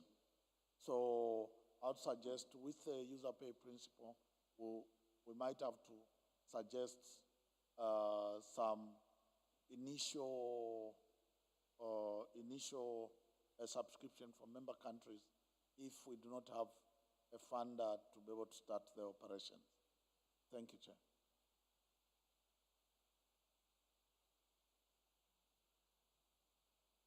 Muito obrigado, Zâmbia. Vi que Angola levantou primeiro e pediu a palavra. Passaria a palavra a Angola e depois a RDC. Merci beaucoup, Monsieur le Président. C'est pour appuyer ça et là, tout ce que nous avons dit. RDC, nós estamos a olhar pela ordem em que os Estados-membros estão a solicitar a palavra e notamos que a RDC levantou posteriormente a solicitação de Angola, pelo que pedimos a RDC para primeiro ouvirmos Angola e depois passaremos então para a RDC. Obrigado. Obrigada, Sr. Presidente. Mais uma vez, bom dia a todos, boa tarde a todos. Em relação ao ponto do financiamento, nós somos de sugestão, até porque trata-se de uma agência de facilitação e o objetivo é mesmo criar mecanismos e procedimento para facilitar a execução dos projetos da agência e é nosso entender que podemos aqui adotar a metodologia do orçamento ou do financiamento para o funcionamento quer do secretariado e outros projetos da agência, serem financiados pelas instituições principais que estão dentro do projeto de protocolo dos respectivos Estados-membros. É uma questão de cada país olhar para isso e ver então de que forma as instituições que compõem este corredor podem financiar diretamente os projetos ali interligados, com exceção daqueles estruturantes que estão no âmbito da execução da estratégia do Executivo. Esta era a nossa sugestão. Obrigado, Angola. Meu irmão Roger tem a palavra. Merci beaucoup, Monsieur le Président. Mon intervention, la deuxième prise de parole dans le cadre de questions de financement aujourd'hui, je peux appuyer ça et là tout ce qui est déjà dit ici. Et la RDC a l'expérience en matière de gestion du corridor. Notre pays regorge plus de 10 corridors de transport multimodaux. Nous sommes au corridor nord avec 6 pays enclavés, dont le Burundi, le Rwanda, l'Ouganda, le Kenya et le Soudan du Sud. La RDC également au corridor central, avec probablement 7 pays, dont le Burundi, le Rwanda, la Tanzanie, il y a la Zambie qui nous a rejoint, le Malawi. Nous sommes également avec la Zambie, dans le cadre du corridor Wavis-Bay, Ndola Lubumbashi. Et aujourd'hui, nous sommes autour du corridor de Lobito, également avec la Zambie plus l'Angola. Et donc, nous avons l'expérience en matière de gestion du corridor. Si nous disons que l'organisation va être financée par les États, c'est un échec qui est au bout de ça.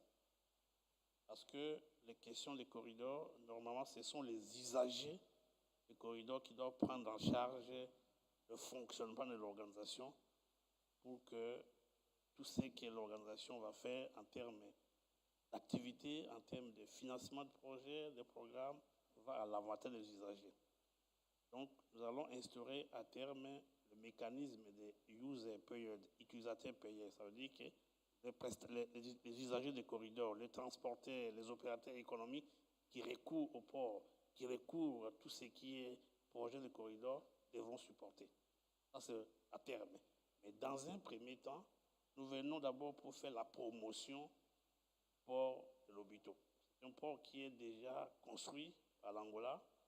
Les États voisins viennent ici pour assurer la promotion, pour faire en sorte que ce port soit compétitif par rapport aux autres corridors. La RDC, comme j'ai dit, est desservie par plus de 10 corridors. L'opérateur économique, l'opérateur minier dans la province de Lualaba, qui est obligé d'exporter ce produit minier à l'extérieur, il a la latitude de choisir entre Lobito, entre Dar es Salaam, entre Durban en Afrique du Sud. Et donc, en tant qu'État membre qui avons choisi aussi de faire la promotion du port de Lobito, dans un premier temps, nous pensons que le gouvernement angolais devrait mettre la main dans la pâte pour, ne fût-ce que dans un premier temps, assurer le financement et nous venons en appui. Et à terme, il n'y a pas que le gouvernement, on peut aussi chercher le financement auprès des bailleurs. Quand le corridor central avait commencé, la BAD avait financé. Avec le corridor Wavis-Bay, la BAD aussi avait financé dans un premier temps le premier fonctionnement. Et on a constaté aussi avec le corridor Dar es Salaam où l'USAID avait financé. Et dans le cadre du corridor de Lobito, je pense que les partenaires comme la BAD, comme la Banque mondiale, si nous mettons en place un secrétaire exécutif efficace, professionnel, qui présente un plan, un montage financier, les partenaires peuvent financer. Et donc nous rassurons le gouvernement angolais que nous sommes là pour appuyer l'initiative et devons aussi démontrer la capacité de pouvoir nous accepter, de sorte que nous puissions travailler ensemble. Et si on vous demande dans un premier temps, ce n'est pas pour vous dire que durant les 3 années qui seront là, c'est simplement le gouvernement angolais. Fera en sorte que les partenaires aussi puissent nous appuyer pour que cet outil qui est le corridor de Lobito soit un excellent outil d'intégration économique de la sous-région, que ce soit la voie par laquelle les opérateurs économiques, surtout miniers en RDC, qui constituent la voie la plus directe, le plus court par rapport aux autres corridors, puis utiliser cet axe-là. Et donc, je suis d'avis avec les autres collègues ici que nous persuadons notre partenaire de pouvoir, sans pour autant penser que c'est une institution nationale, nous pensons que c'est une organisation sous-régionale, internationale. Nous voulons aussi qu'il nous démontre la bonne volonté pour que nous puissions aller de l'avant. Je vous remercie.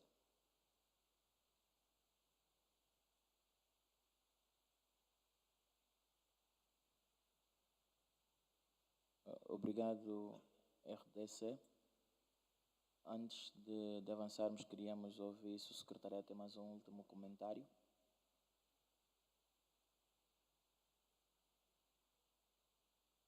Podemos então avançar para as propostas de recomendações que estão na nossa tela em função das várias observações que foram aqui apresentadas pelos Estados-membros.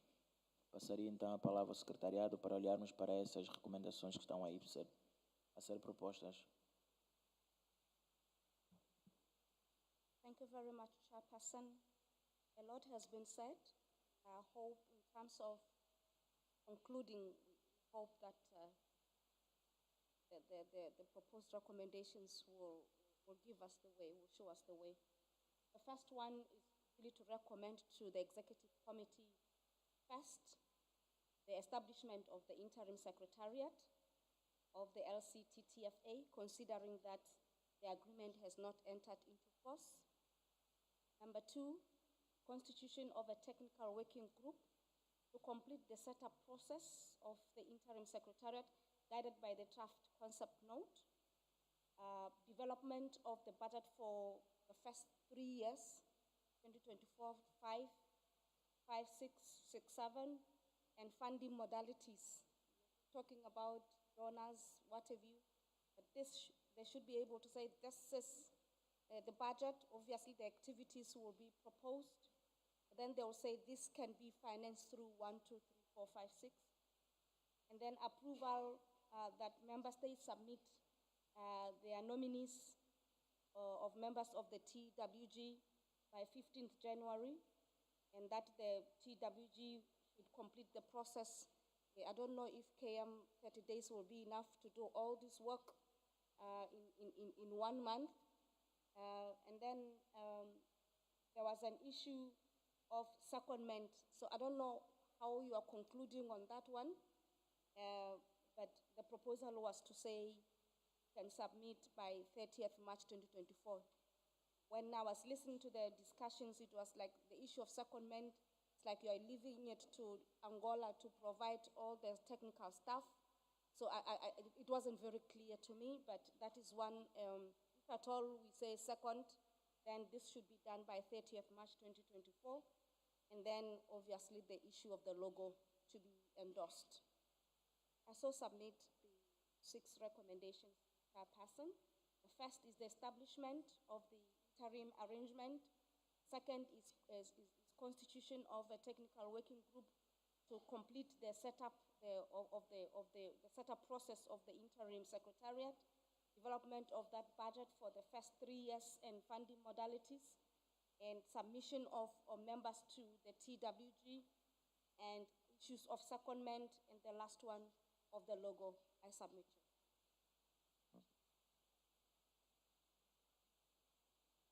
Obrigado, secretariado, e queremos ouvir os Estados-membros relativamente às recomendações que foram propostas pelo secretariado, começando pela RTC. Irmão Roger tem a palavra. Merci beaucoup, Monsieur le Président. N'oubliez pas que nous sommes dans une réunion d'experts. Après, il y a la réunion du comité exécutif et la réunion du conseil des ministres, du comité des ministres. Les experts ne doivent pas laisser le travail ni au comité exécutif ni au ministre. Nous devons faire des propositions concrètes pour que le ministre ne soit pas en mesure de pouvoir réfléchir à notre place ou pour c'est-à-dire prêter de confusion au ministre. Parce que en faisant des propositions comme ça, j'ai comme l'impression que ce n'est pas clair. En termes de financement, les experts ont proposé que dans un premier temps, le gouvernement angolais puisse assumer la responsabilité du pouvoir financier.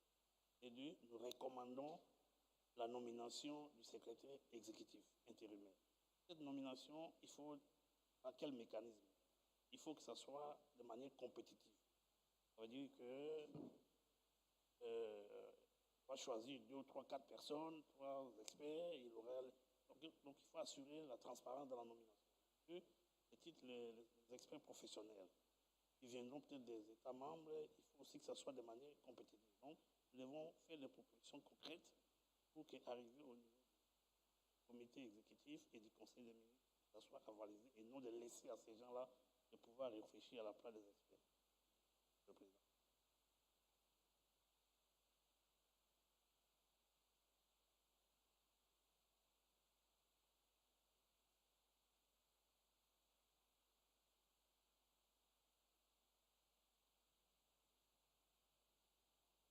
Obrigado, RDC.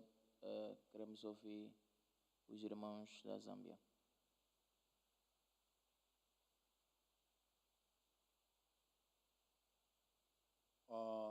Thank you, Chair. For the first one, I think it has been cast in a good way. We agree with that as a recommendation that we can take to the Executive Committee. And for the second one, we also agree the issues of technical committee, the technical working group that can look into the establishment of the interim secretariat. My challenge over the issues of the budget is this budget is dependent on what the interim committee, interim secretariat, what its composition will be and the kind of activities that they'll finance. Remember that there are certain activities that are financed by the governments themselves in their countries. So while we haven't reached that subject yet, say we are doing the road from Solwezi to Kipushi, and the Zambian government either has found a financer through PPP or from their own government budget, they'll be implementing that. So it will not come into that budget, but it's an activity that falls into the corridor. So to try and get this, the technical working group to go into the budget as far as 3 years might present a bit of a challenge, because when the interim secretariat is established, we will now try and define how many people should we ask for from other countries. In a fully established secretariat, it will be so much. But in an interim one, what's the number that we'll ask for? So that will determine to some extent how the budget will come out. And once that the required resources is determined, government of the budget setting up. Okay, we can go to the next one.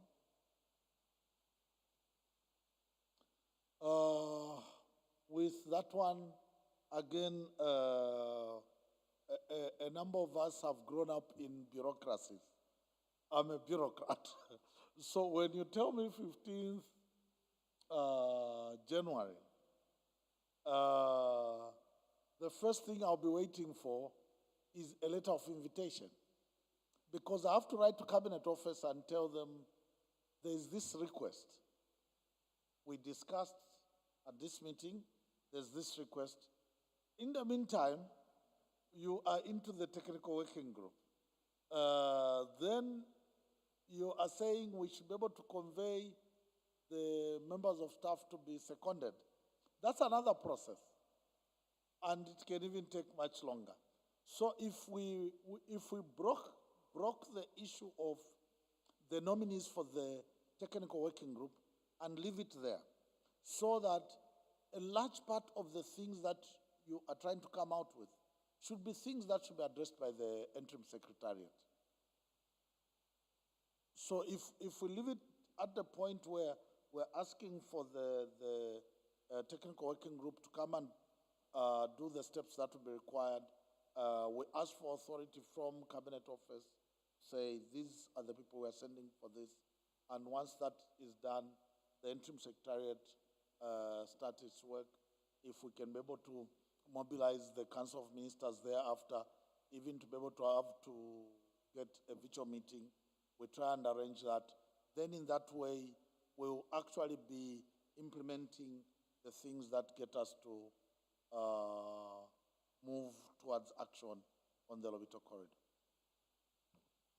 I want to propose another recommendation there, which should read as follows: to encourage the government of Angola to consider the proposal by DRC and Zambia to finance the interim secretariat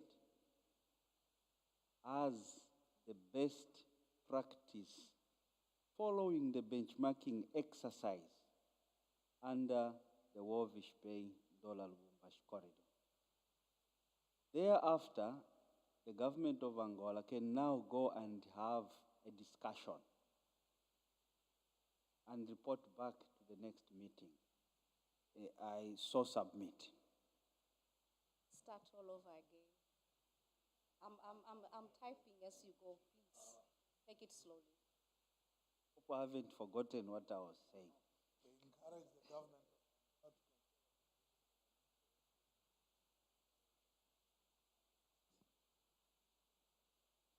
to as the best.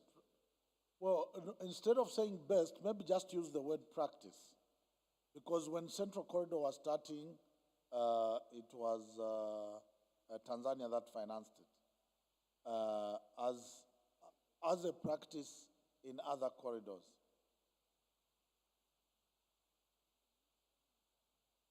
A common practice, yeah.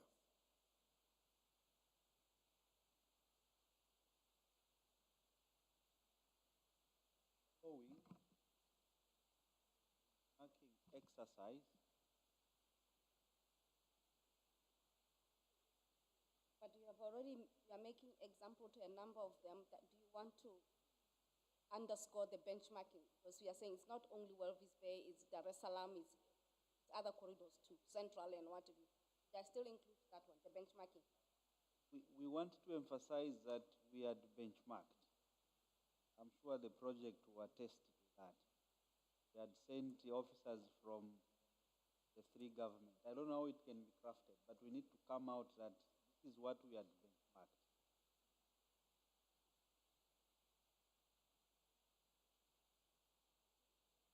Is that one? Obrigado, Zâmbia. Passaremos então a palavra a Angola. Obrigado, Sr. Presidente. Eu penso que a questão principal está relacionada com o orçamento. Eu gostaria, portanto, de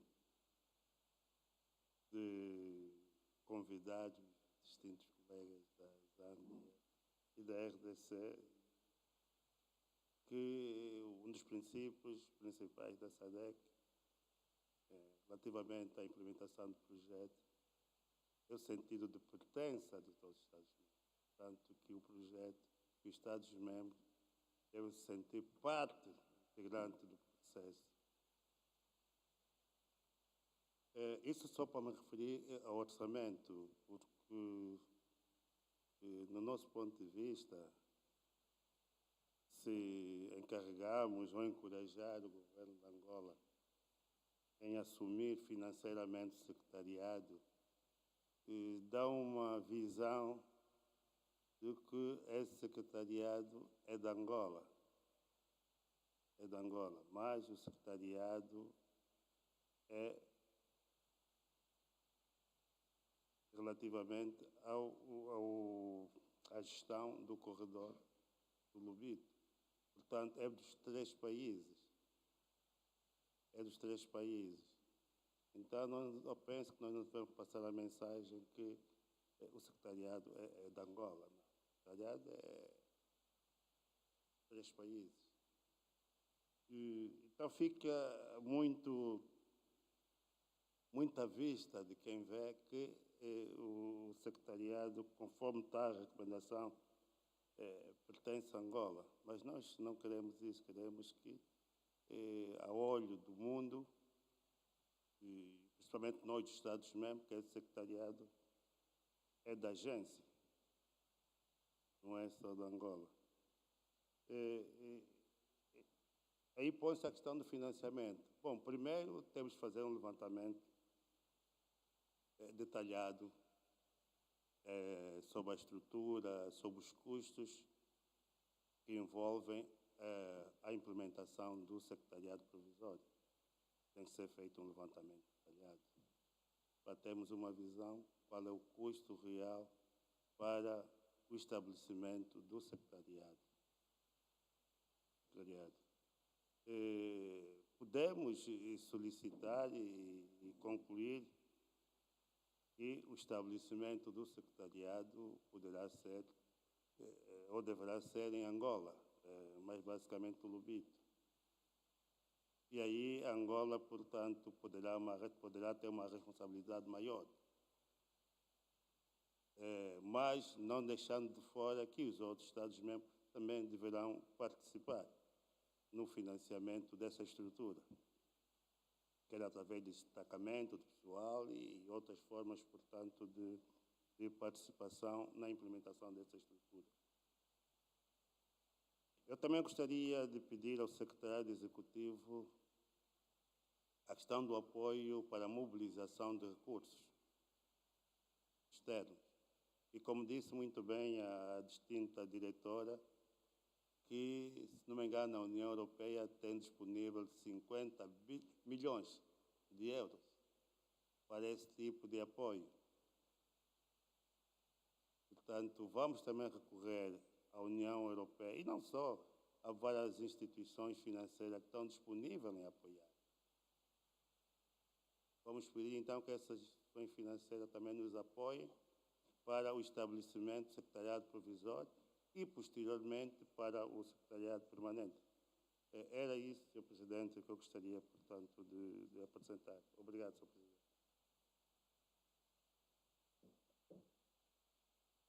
Obrigado, Angola.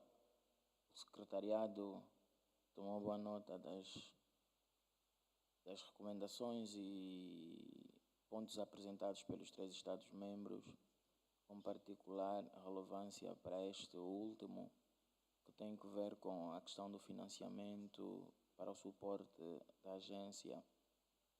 Aqui sinalizar apenas, em função também da abordagem que foi feita por Angola, e isso para também dar uma certa visibilidade dos Estados-membros.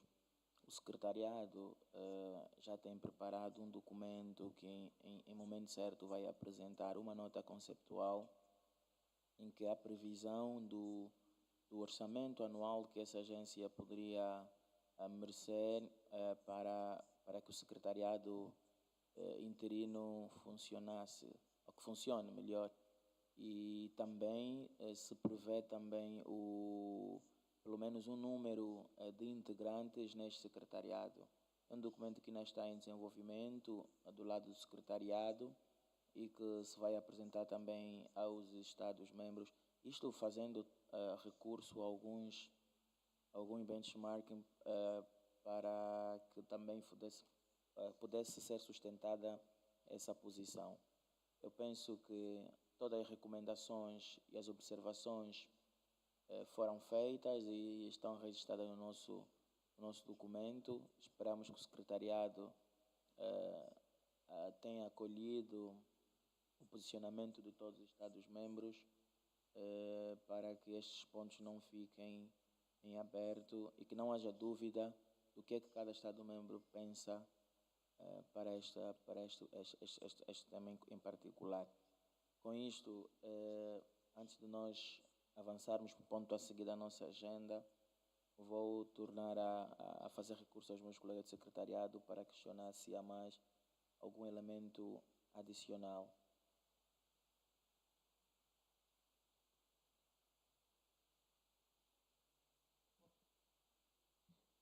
Sometimes when at this level, don't want to, but sometimes we know that at ministerial level decisions will be taken. The issue of financing of the interim secretariat. So what I have done there was just to add that the WG, they will develop the budget for setting up the secretariat and financing modalities. In case the issue of Angola, does not go through, then it will be member states. Maybe in their proposal, they'll say member states will contribute this much. At that time, we would have known when they meet in terms of these other pledges which are coming from the partners. I know EU, they have been approaching us, Kafuta, say even with the setting up of the sector. So we need to engage further with the European Union. We need to find out from ADB. There was an initial pronouncement, Michael, of setting up these institutions. So I don't know whether that support is still there, but what I know is that there's this renewed interest from ADB beyond the current projects, which you are coordinating, Michael, to consider further proposals, which is why I asked the colleague working with your good selves to come up with a successor program. So these are the things that we still need to engage further the African Development Bank. So there are partners that are out there who want to come in, but the issue is the timing. When are they going to come in? Then it would mean if we are very serious that we want to set up this thing, at some point we will, as member states, have to put something to just start off, whilst these other streams are coming on board and we are pursuing negotiations with the partners. So this is why I'm putting that one there to come up with all these scenarios, which will have to be considered by the executive committee. I've also included the last part, which is talking to the secretariat. I know of the work that we are doing at the secretariat through the global gateway with the European Union. There is confirmation that Lobito corridor is a priority. Initially, they had North-South corridor, Trans-Kalahari and Maputo. When they came to the secretariat, they said they have now added Lobito, and they told me about the figure of 50 million euros. But we are yet to get the report in January from the consultants that the EU on its own constituted. But the report will come, which we will now have to take to member states, the member states in different corridors. So this is some work which is still coming. But at least we need to, ourselves here, we say we want to start. And if we want to start, I'm putting $20.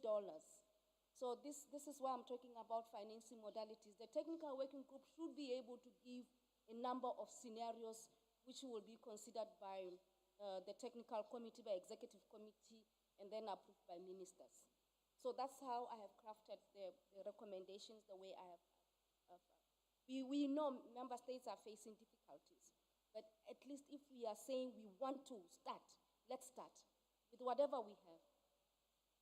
As a chairperson.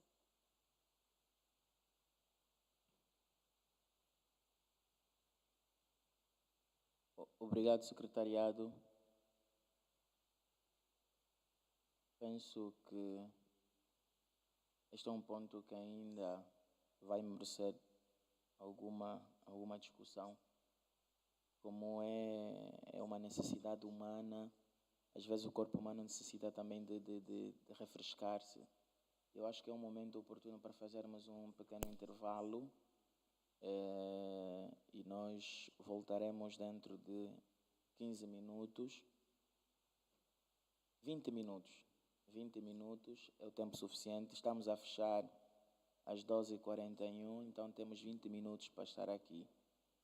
Vamos dar esta sessão como suspensa até nosso regresso. Tenho dito e muito obrigado.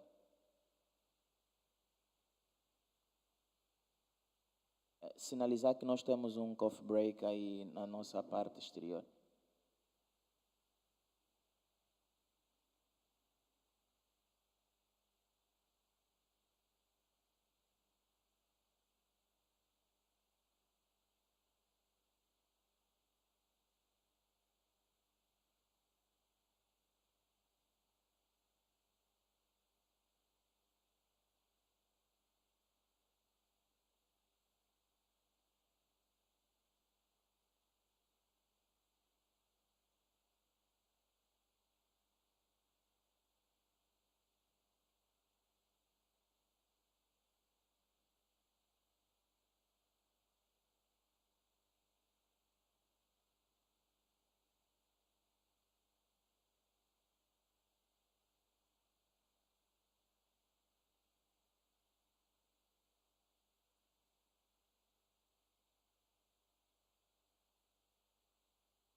Boa tarde a todos.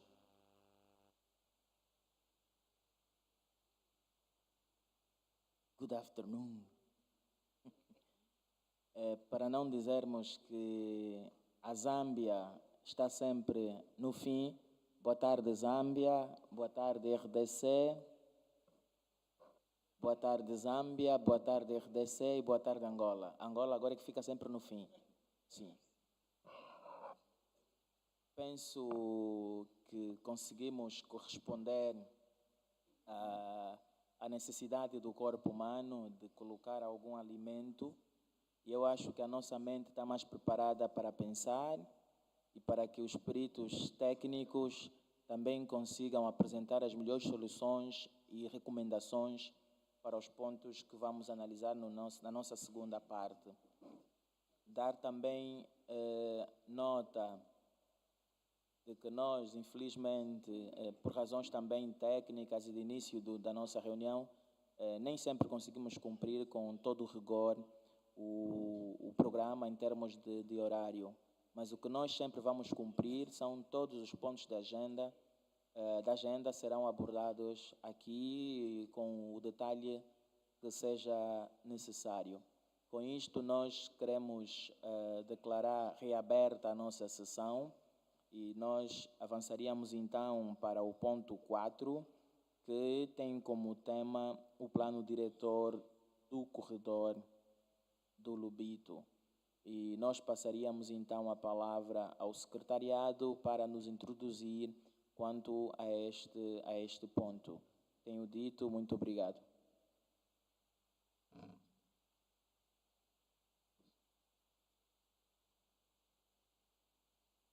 Thank you.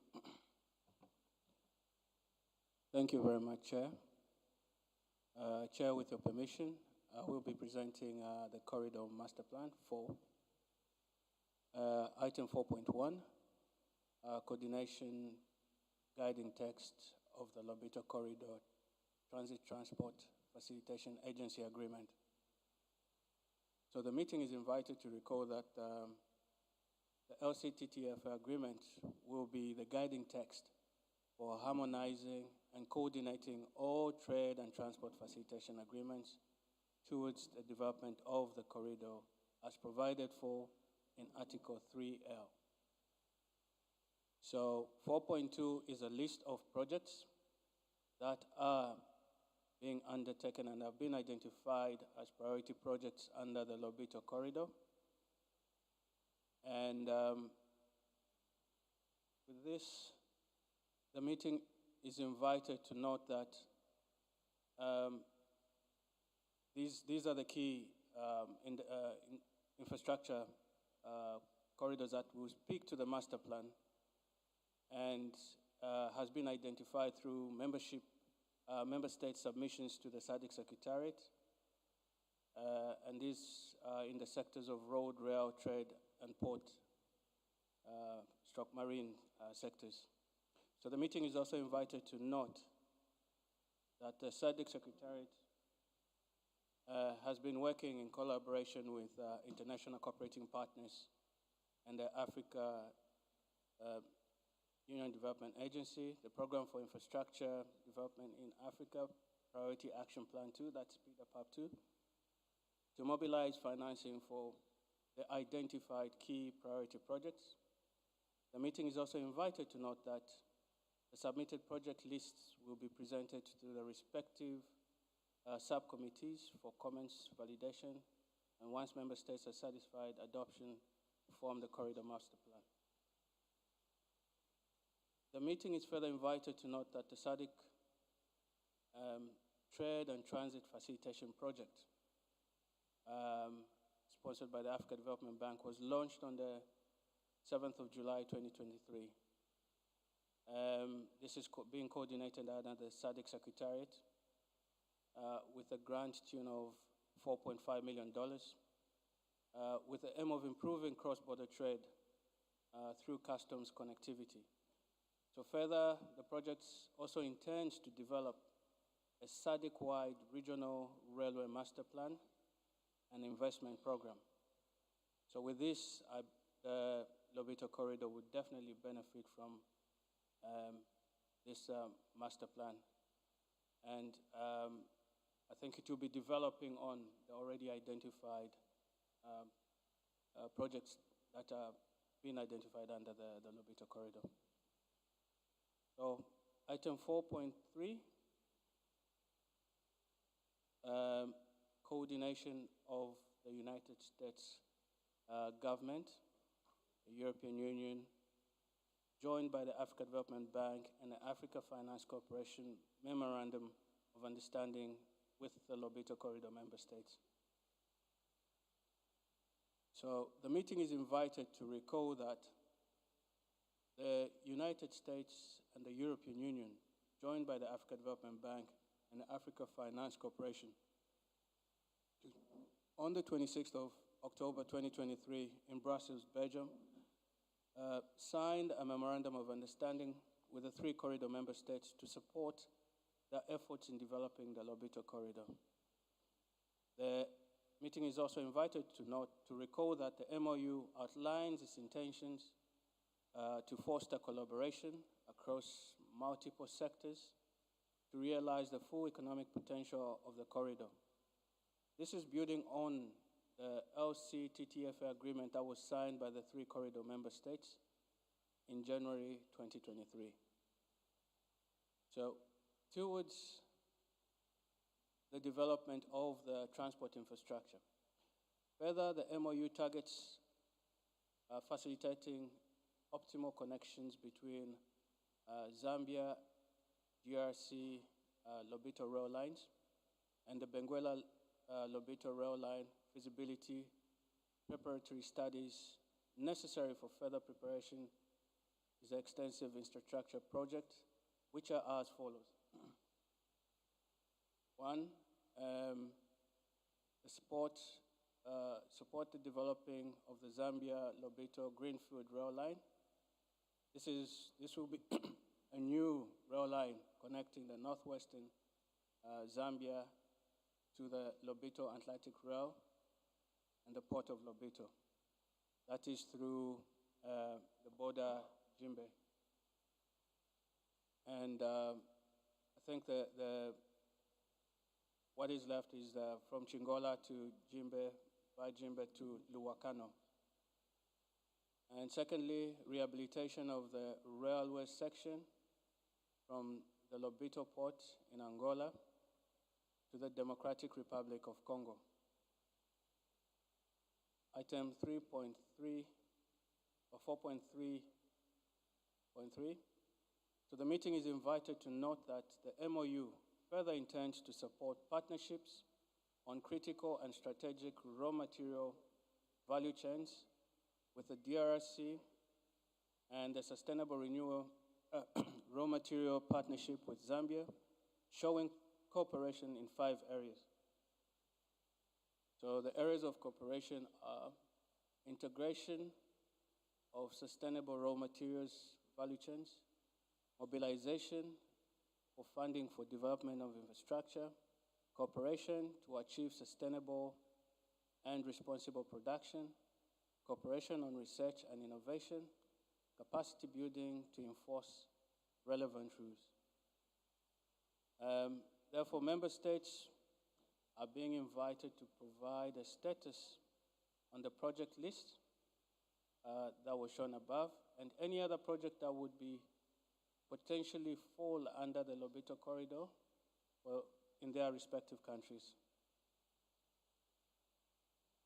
So, Chair, welcome to the recommendation I submit.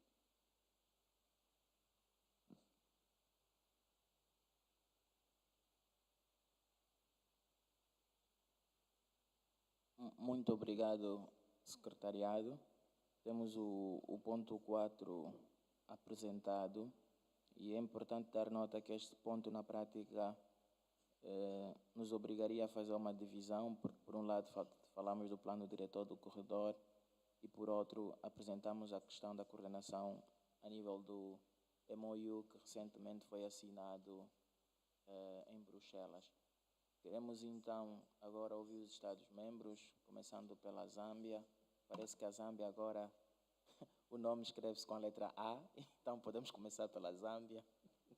E depois a RDC, e no final Angola. Angola agora passou a ser escrita com a letra Z. Angola.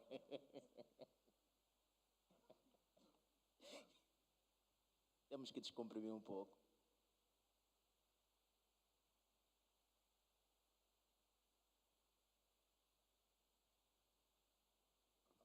Chair, thank you very much for the recognition.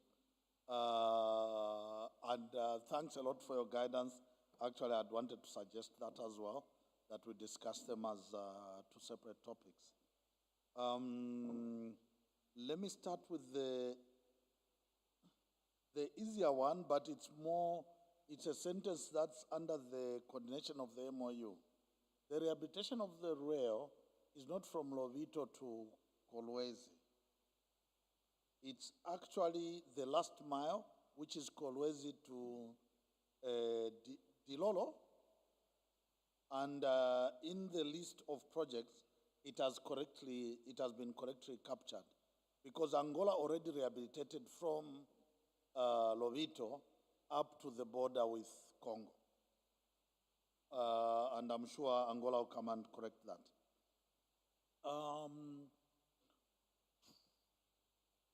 For the SADC Secretariat, thanks a lot. This is good work. It gives us some perspective on the things we need to work on. And it helps us to be able to get the... Don't worry, Chair, it's just a consultation. It's a consultation going on. It helps us to be able to go in the direction we would desire to go into.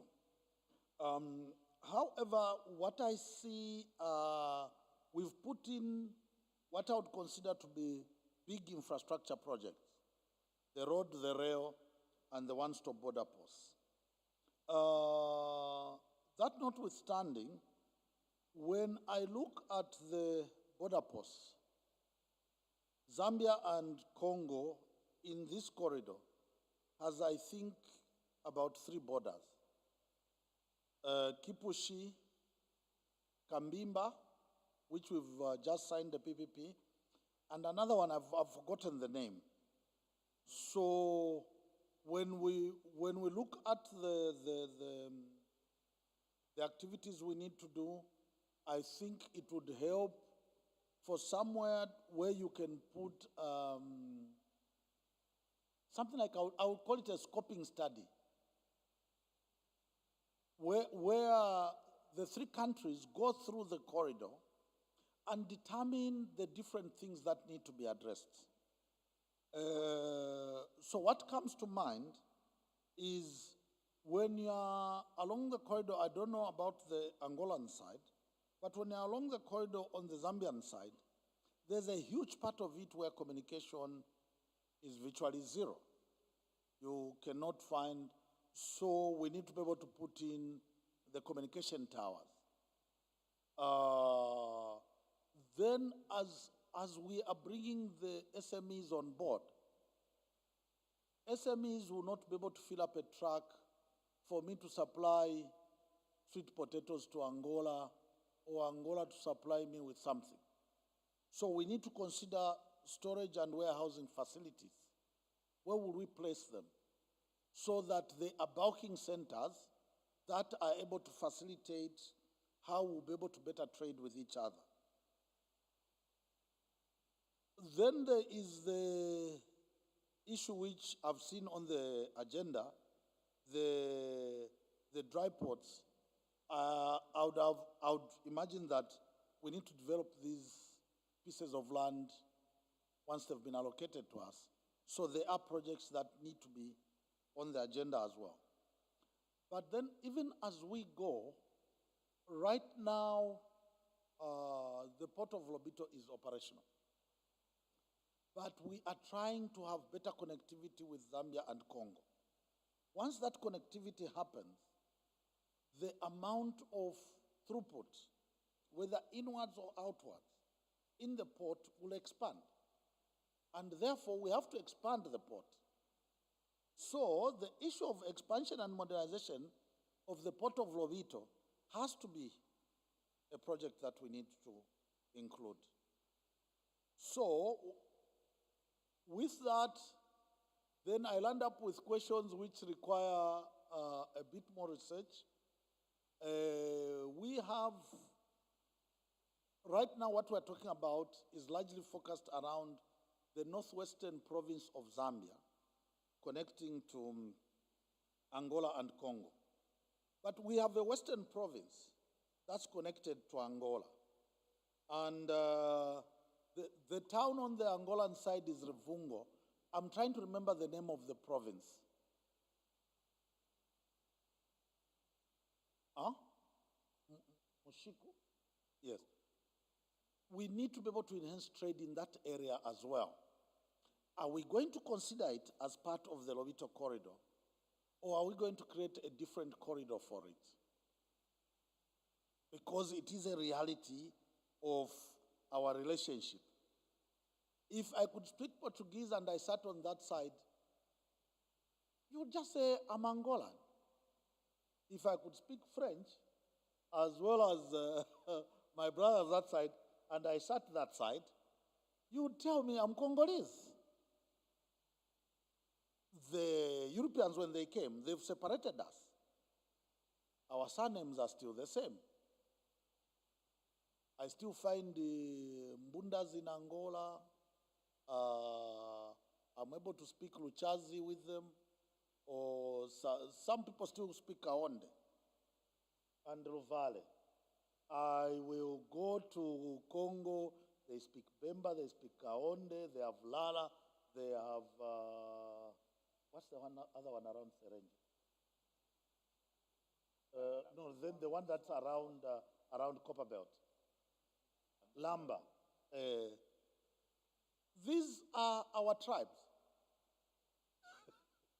So we've just been separated by these borders. If you took me to any one of them and I knew these languages,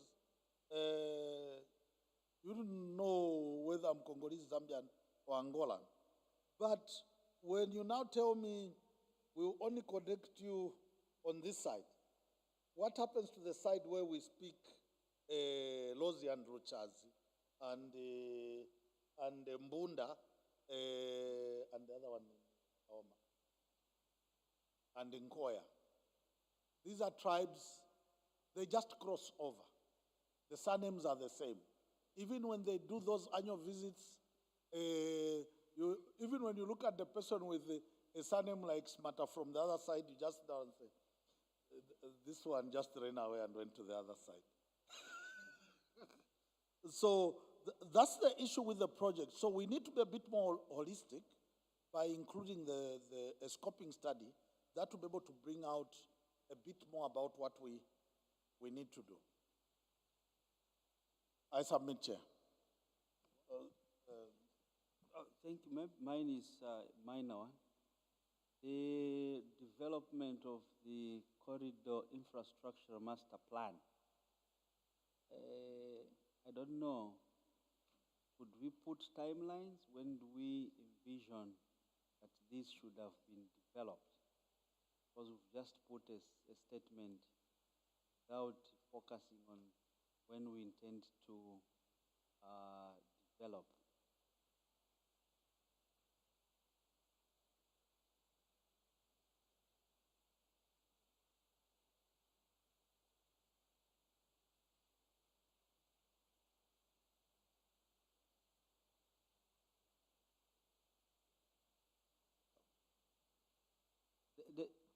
So sorry about that. We are doing some internal. No consultation.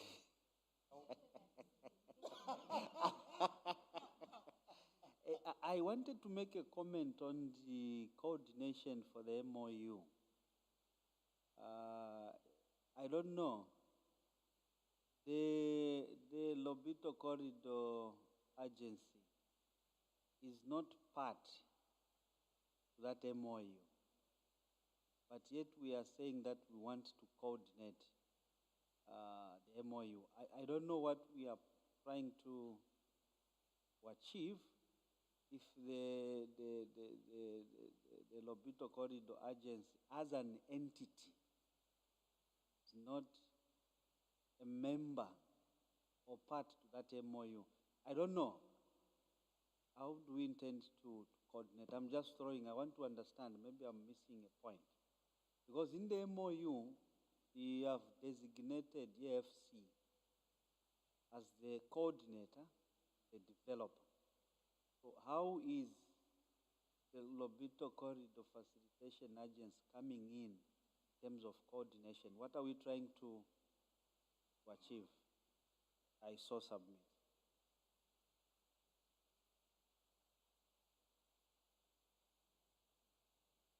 RDC, tem algum comentário quanto aos pontos que foram apresentados? Merci beaucoup, Monsieur le Président. Je n'ai pas de commentaires particuliers. C'est vrai que la liste des différents projets, outils qui ont été identifiés ici, est fait sur base de ce que les États avaient recommandé et nous sommes d'accord qu'on peut rédiger, élaborer un plan directeur des infrastructures pour permettre à l'organisation d'aller de l'avant. Quant au projet d'accord qui a été signé entre le le gouvernement américain, l'Union européenne et les 3 États membres étaient témoins parce que j'ai assisté au ministre des Transports, on a participé à cette réunion à Bruxelles. Et le représentant du président Joe Biden était venu des États-Unis qui a pris part à cette réunion à Bruxelles, avait réaffirmé l'engagement du gouvernement américain pour nous, ils vont financer le développement des infrastructures dans l'économie. Et au même titre que l'Européenne aussi, affirmé sa volonté. Nous allons vers le monde unipolaire, multipolaire disons, et que les Africains doivent développer les infrastructures, créer des emplois, maintenir la jeunesse en Afrique qui travaille, au lieu qu'à chaque fois les Africains quittent leur pays, la jeunesse quitte pour aller se réfugier en Europe et puis la mort en cours de route. Encourager les États membres à travailler de concert ensemble pour que ce projet soit réalisé.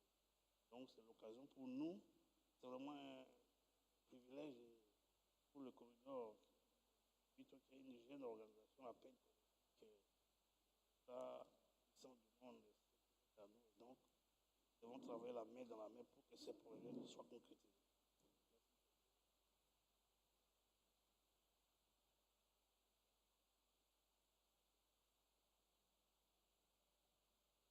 Obrigado, RDC.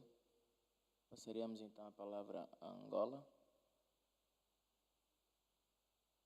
Obrigado, Sr. Presidente. Era só para tentarmos esclarecer aqui dois pontos.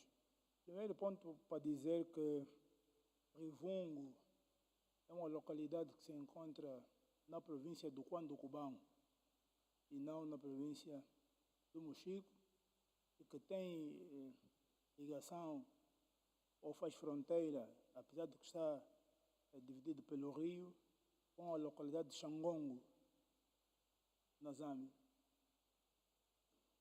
E essa infraestrutura faz parte, está integrada no corredor de Moçambique.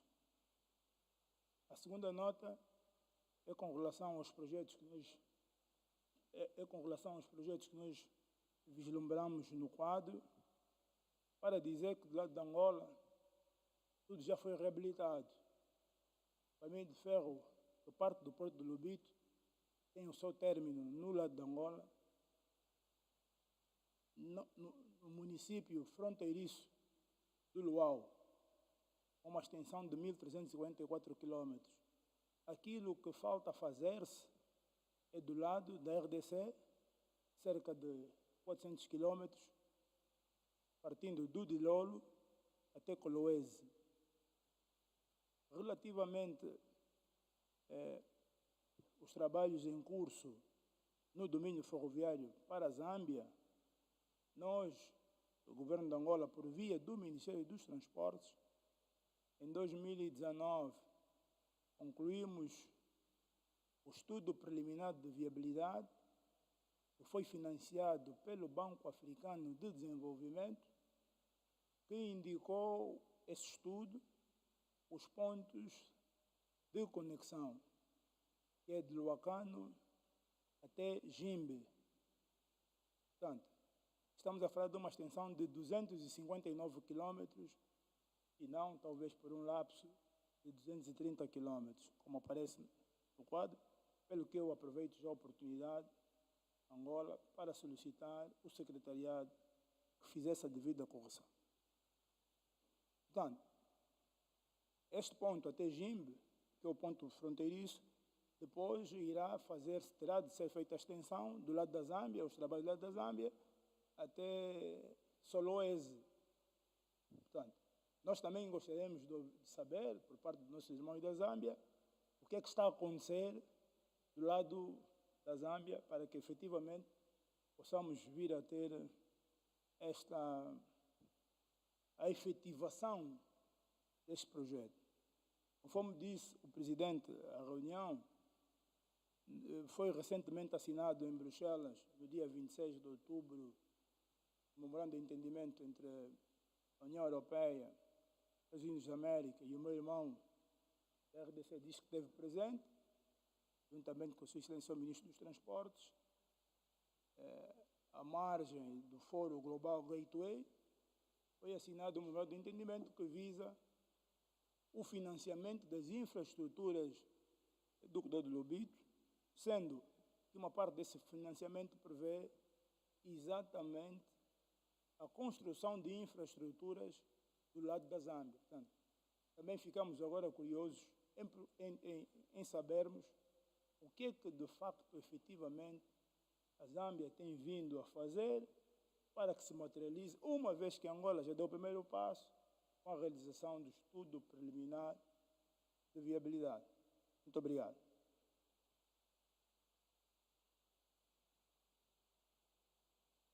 Obrigado. Por favor, ainda temos. Eram Angola. duas intervenções da parte da Angola, doutor Marcos. Angola, por favor. Angola.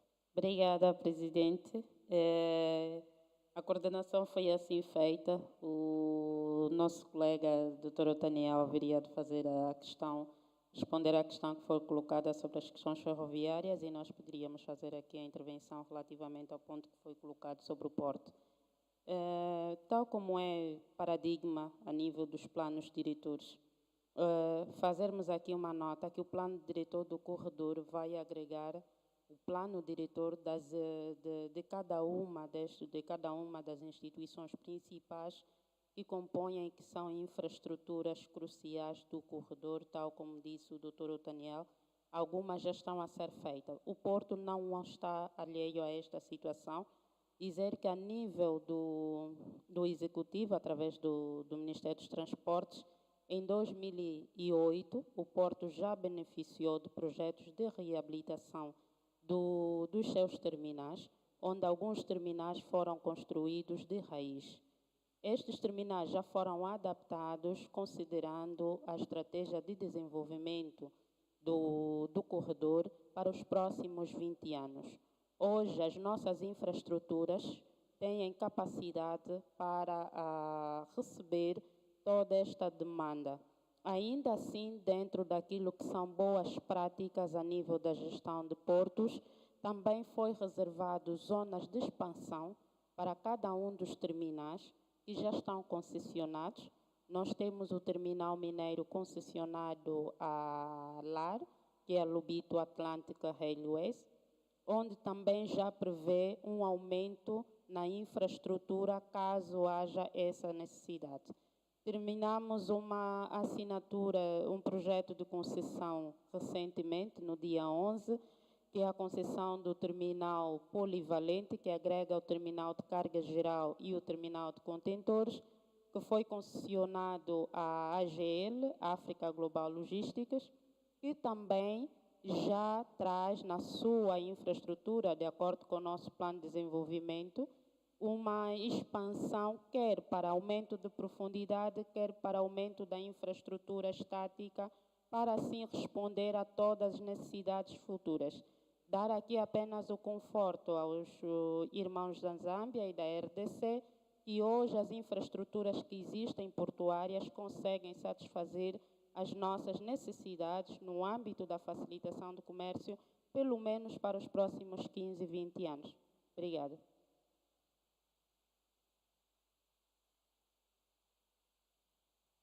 Obrigado, Angola. A RDC pediu a palavra. A RDC tem a bondade. Merci beaucoup, Monsieur le Président. J'ai dans ma délégation... Merci beaucoup, Président. Et dans ma délégation, le directeur de la SNCC qui est là, qui fait l'économie, sur la situation du tronçon de 427 km qui sépare les Dilolo à Kolwezi, à la frontière de l'Angola, et puis nous faire l'économie pour savoir ce qui est... Nous savons que du côté angolais, tout est fait, mais du côté RDC, c'est le maillon faible. Les factures ne sont pas au point, mais il est en mesure de donner l'économie de ces factures-là. Merci. La parole. Merci beaucoup, Président, pour la parole. Moi, j'aimerais un peu appuyer mon prédécesseur qui venait d'intervenir sur l'intervention au port d'Ilebo.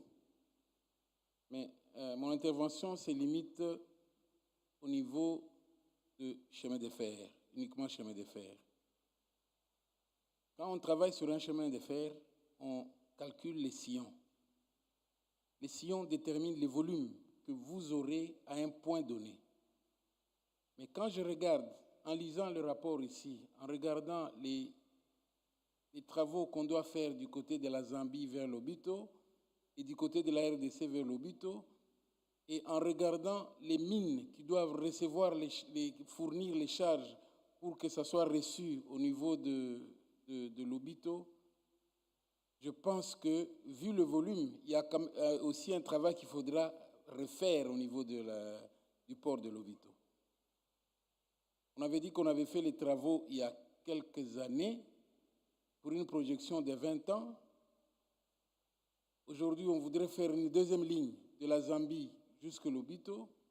Est-ce qu'on a tenu compte du volume qui va arriver à LOBITO?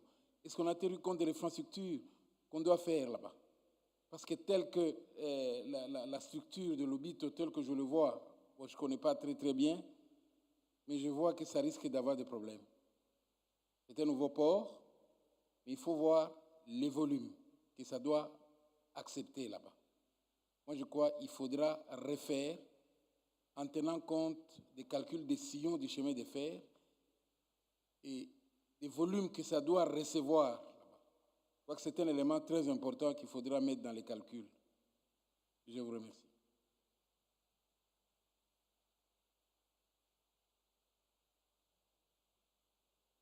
Obrigado, RDC. Vamos ainda ouvir a Zâmbia e depois podemos ouvir também a Angola. E de seguida vamos passar para o secretariado. Também algumas questões foram levantadas pelo secretariado, para, no entanto, depois decidirmos sobre este ponto. Zâmbia tem a palavra.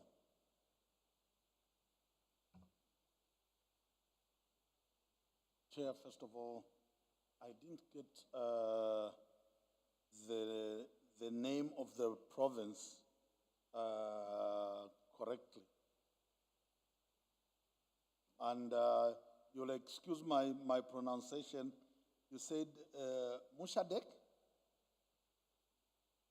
Huh? Mushiko? Okay. Huh?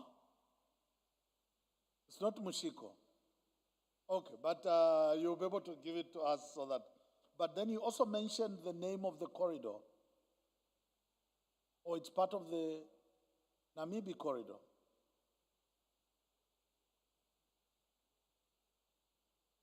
Because you have Namib, which is a town, huh?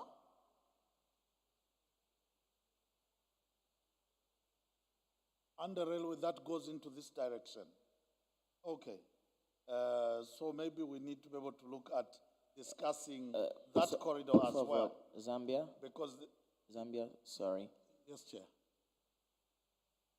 Qualquer intervenção deve ser feita utilizando o microfone para permitir com que os colegas da tradução assim também ajudem.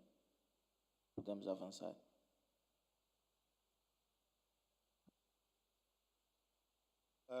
Thank you, Chair. We'll try and get the details for that from the Angolan side. And thanks a lot on the update for the Lobito port. But I think the point that has been brought out by Congo is what holds. The current projections that you've done, even if you do them over the next 20 years, what will happen when we start doing all this infrastructure? The fundamentals on the ground will change. So we need to be able to have in our plans that at some point we should come and review periodically the required expansions of Lobito port. Because you realize to be able to expand a port, you can't close it down. So you will have to do the expansions while you're operating. So it is, the implementation is much longer, and the requirements, especially the resource mobilization, sometimes takes some time. Otherwise, we really appreciate what everyone has put in terms of comments. Thank you, Chair.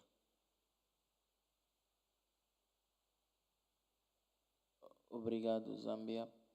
Eu penso que Angola queria responder a alguns comentários feitos pela RDC e que também foram reforçados novamente pela Zâmbia. Passamos a palavra a Angola e depois vamos voltar ao secretariado para responder outras questões.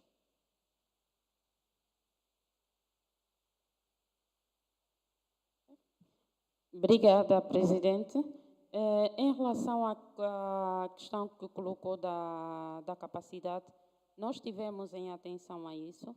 A reabilitação que foi feita nos terminais já teve em conta a um plano estratégico que teve como base uma análise de mercado, da potencialidade do corredor e a funcionar em pleno no período de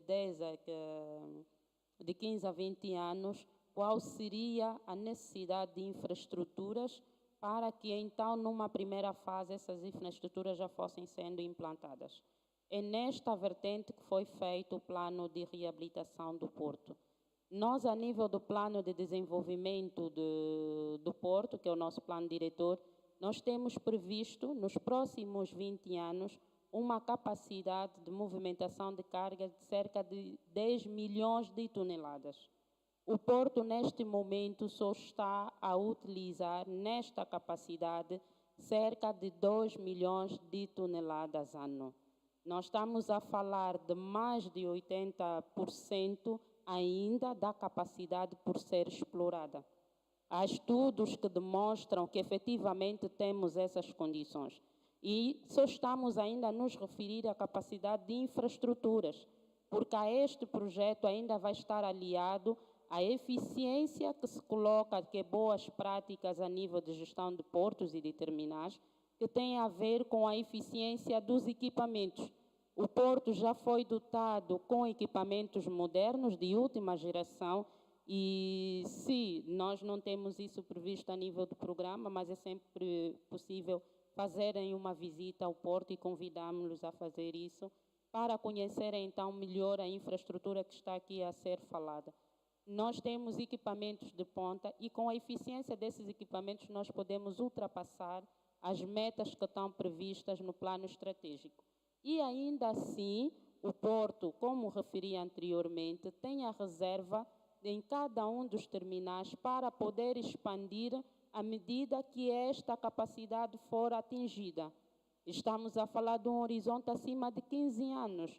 A sermos realistas, acima de 15 anos é que poderemos começar a ter esta necessidade de expansão, não nesta fase.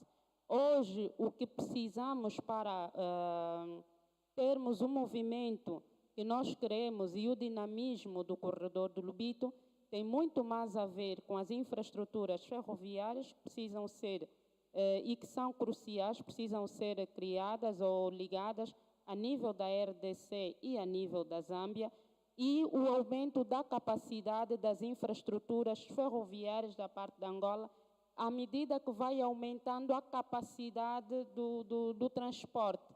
E nós já temos, a nível do plano, da concessão dos serviços ferroviários e de logística do corredor, que foi adjudicada à LAR, conforme eu referi anteriormente, integra também o terminal mineiro, esse estudo. E há perspectivas de desenvolvimento da nossa concessionária em auxiliar para desenvolver e até ligar os outros projetos. Com mais detalhes, eu iria propor ao Dr. Otaniel, não sei se quer fazer algum remate relativamente a esse projeto ferroviário. Obrigada. Muito obrigado. Com a permissão do Sr. Presidente da mesa, aqui importa dar 2, 3 notas. Primeira nota para dizer que Angola tem identificado 3 corredores de desenvolvimento ferroviário. Primeiro, que é o corredor do Lobito, que tem uma extensão de 1.344 quilômetros, que parte da província de Benguela, município do Lobito, passando pelas províncias do Ambo, Bié e Mochico, terminando na fronteira entre Angola e RDC, no Luau. Temos também um segundo corredor, que é o corredor ferroviário de Moçambique, que começa na província do Namibe, passa pela província da Huila e termina na província do Quando Cubão, com uma extensão de 907 quilômetros. que no âmbito da expansão e do Plano Nacional Diretor do Setor dos Transportes das infraestruturas rodoviárias, prevê a sua extensão e conexão até a República da Namíbia e também da Zâmbia. Temos um terceiro corredor, que é o Corredor Norte, com uma extensão de 479 quilômetros, que parte da província de Luanda, passa pela província do Kwanza Norte e termina na província de Malange, mas que recentemente, na passada sexta-feira, foi assinado um memorando de entendimento com um organismo norte-americano para que nos próximos tempos se façam estudos visando a sua extensão até a República Democrática do Congo. Nós hoje temos, e no quadro do projeto de concessão que foi lançado, conforme se referiu a minha colega, nós hoje temos uma capacidade instalada no domínio ferroviário para o transporte de 5 milhões de toneladas ano. Hoje estamos muito abaixo dessa cifra, tudo porque também contamos, e é necessário que assim seja, com o suporte dos nossos irmãos da RDC. O diretor da SNCC, Société Nationale de Chemin de Fer, do Congo, dizia na sua abordagem inicial que falaria apenas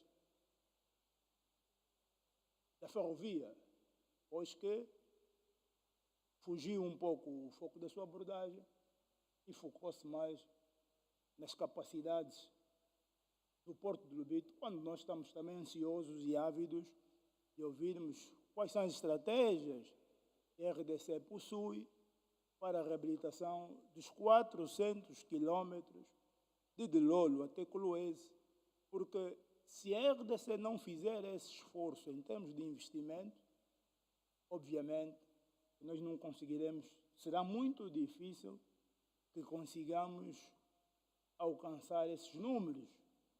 Se a SNCC não fizer os investimentos no domínio do material circulante para aquisição e disponibilização de locomotivas, será muito difícil que consigamos alcançar essas cifras.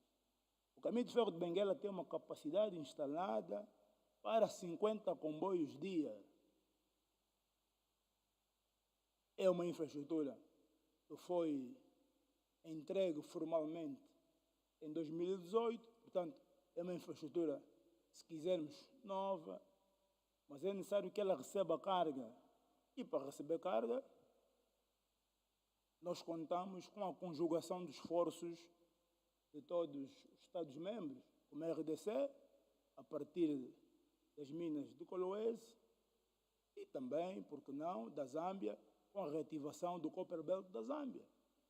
Portanto, se não nos abraçarmos, se não passarmos para a prática e nos perdermos passo termo em fugas para frente, não será possível. Estamos aqui hoje, enquanto peritos, na perspectiva de criarmos bases de aconselhamento aos nossos chefes, aos ministros, que vão se reunir dentro de 48 horas.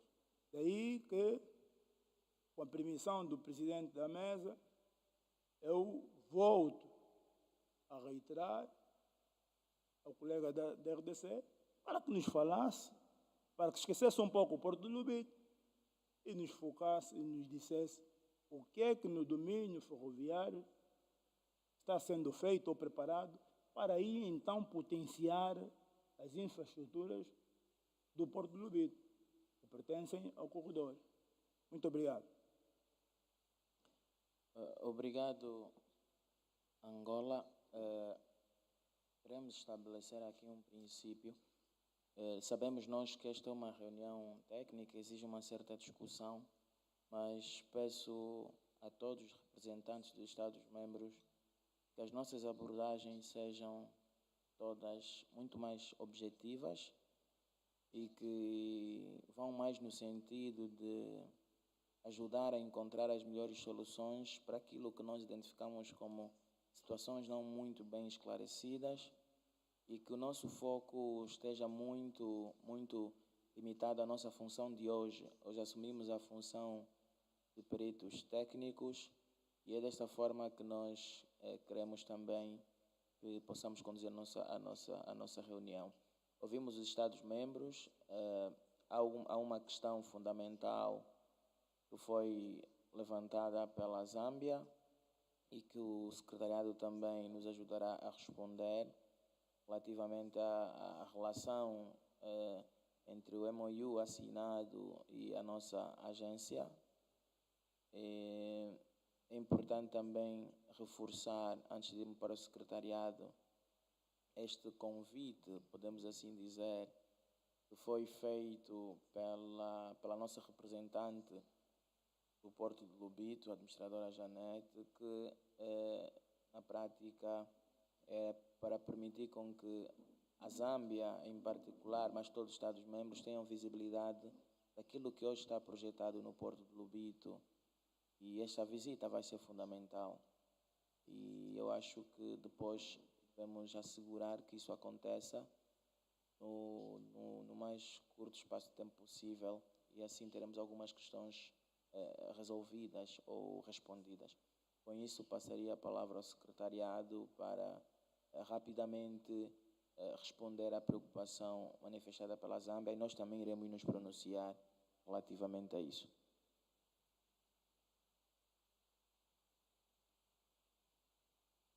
Thank you very much, Chairperson. On the issue of the role of the LCTTFA, I want to believe that when the three governments came together to establish an instrument or a vehicle, it was in anticipation of coordination of these so many efforts. So governments will, with their partners, sign understandings or cooperation frameworks. But if you have a central authority or agency that is meant to overlook or oversee the development of that particular corridor, to me, that will be the best vehicle for you to channel most of these understandings or what have you.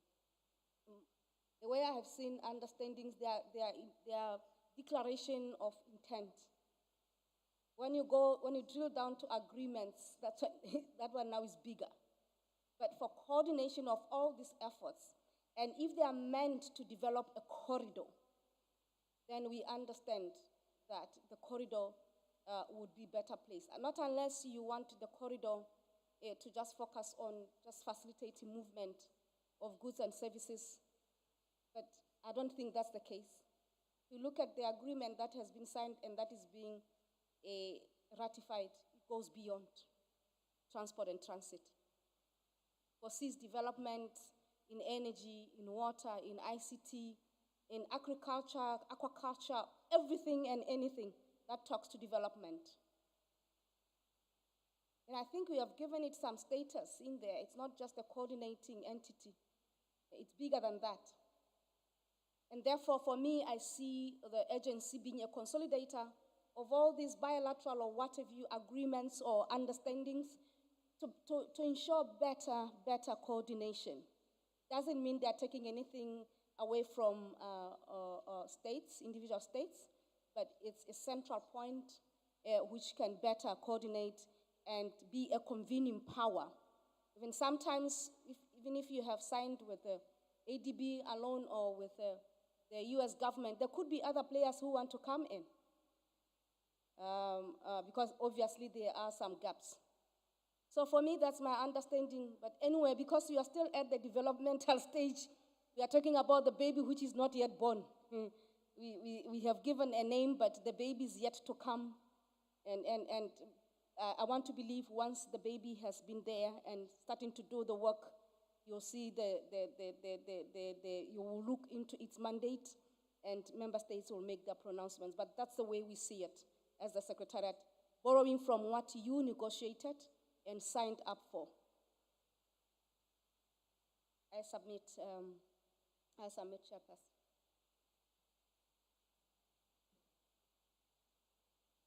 Obrigado, secretariado.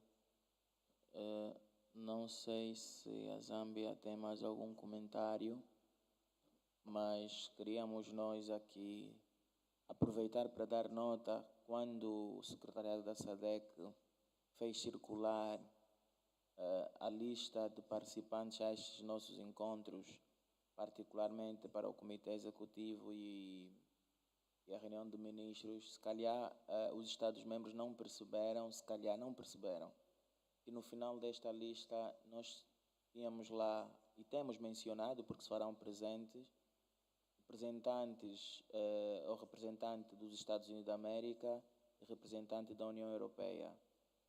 E eles estarão cá. E esta, não fomos nós, Angola, nem muito menos nenhum Estado-membro que os notificou para fazerem parte desta nossa sessão de trabalho, isto é, até o dia dos ministros. Mas, na sequência do recente encontro estabelecido entre os dois presidentes de Angola e dos Estados Unidos da América, tocando nesse aspecto, deu-se nota de que teríamos a primeira reunião do Comitê de Ministros da Agência. Foi aí que nós, Angola, fomos notificados pelo governo americano, manifestando o interesse direto em também participarem na primeira reunião do Comitê de Ministros, porque entendem, pelo fato de estar mencionado no memorando a existência desta entidade, da agência, e o interesse direto e os objetivos da agência para o corredor do Lobito, eles têm que acompanhar esses encontros e o desenvolvimento da agência a par passo. Nós também teremos aqui a embaixadora da União Europeia, e o propósito é mesmo, olhando para aquele que é o instrumento que foi assinado em outubro. Nós, enquanto representantes dos Estados-membros do corredor, é que temos que ter a capacidade, e a nossa visão, temos que ter a capacidade de olhar sempre quais são as externalidades positivas que este memorando pode trazer para a nossa agência. Até que ponto nós podemos utilizar este memorando como um veículo para também captar algum financiamento ou doação para a nossa agência? Até que ponto podemos olhar para esse memorando como um veículo para também a agência, digamos, aparecer como verdadeiro representante dos três Estados-membros para esse processo? Porque não podemos esquecer que a agência não está constituída por um ou por outro, mas por três Estados, e também foram esses os três Estados signatários do mesmo memorando. Então, na prática, nós estamos a falar que os Estados por si só não vão avançar e não vão se comunicar por si só com os Estados Unidos, com a União Europeia, com a entidade financeira que está no projeto para o corredor. O que eles esperam, pensamos nós, é que neste projeto e com a assinatura desse memorando, que os Estados-membros do corredor falem uma só língua, falem por intermédio de um único ente, e o que nós conseguimos lembrar é que esse único ente que nesse momento está criado, institucionalizado para falar em nome do corredor pelos três Estados, é a agência. Então é nessa perspectiva que houve esta manifestação de interesse de também seguirem a nossa reunião.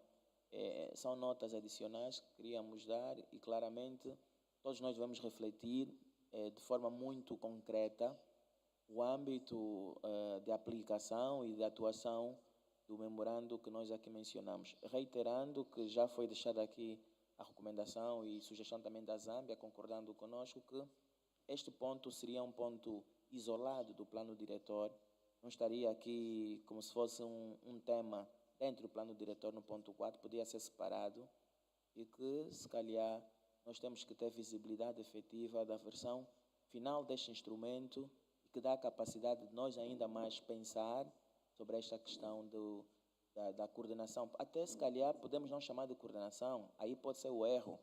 Podemos não falar de coordenação. Podemos falar, por exemplo, de não coordenação, mas até que medida pode haver um alinhamento entre a agência criada, os benefícios que podem advir, memorando celebrado entre esses Estados para a nossa agência. Não é bem, poder não ser coordenação, se calhar o erro pode estar aí, não é coordenar. Ok, mas como é que nós podemos ligar essas duas coisas? Porque tem sim um elemento de conexão. Nada foge do corredor do Lobito. O memorando olha para o corredor do Lobito, a agência é do corredor do Lobito, Então, até que medida nós é que podemos tirar valores sobre isso. Então, queríamos lançar essas notas para todos os Estados-membros, para que também possamos refletir. Tenho dito e passo a palavra à Zâmbia.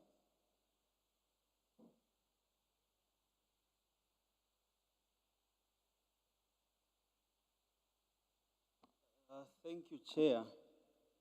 I think I clearly got what you just mentioned. We need to fully comprehend and have an approach on how we are going to come in as a corridor. For your own information,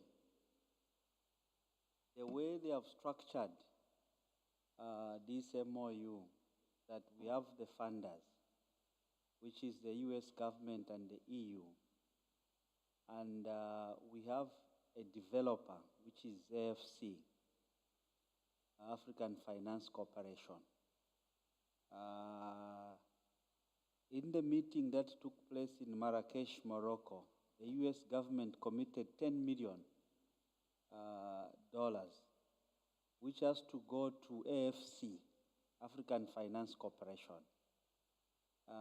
for them to begin the process of recruiting a consultant to undertake the feasibility.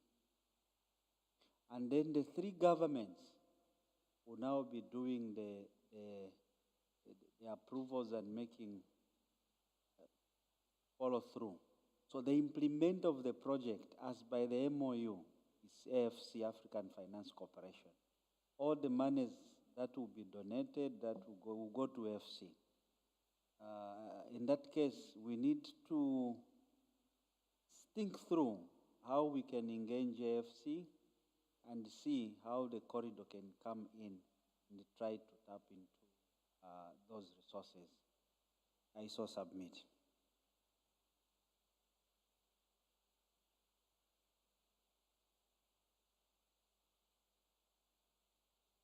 Obrigado, Zâmbia. Não sei se a RDC tem o último comentário sobre isso. Se podemos avançar.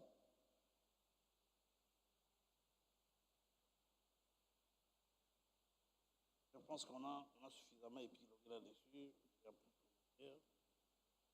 Merci.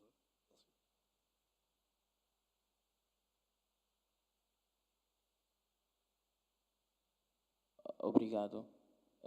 Penso que vamos avançar para as recomendações e as recomendações sobre este ponto que estão a ser finalizadas na prática não são essas que estão projetadas, mas no decurso das nossas abordagens e discussões, o secretariado entendeu fazer uma melhoria nestas recomendações, isto para responder e corresponder à preocupação que a Zâmbia levanta, que não fica aqui respondida na totalidade, nem fica esgotada, porque é um tema que nós temos que ir pensando, e o secretariado também tem que pensar nisto. Porque o ponto principal é fazer uma análise sobre a possibilidade de nós encontrar valor ou vantagens no memorando assinado para a nossa agência. Então, mas nós vamos projetar aqui as recomendações para submeter aos Estados-membros a devida apreciação.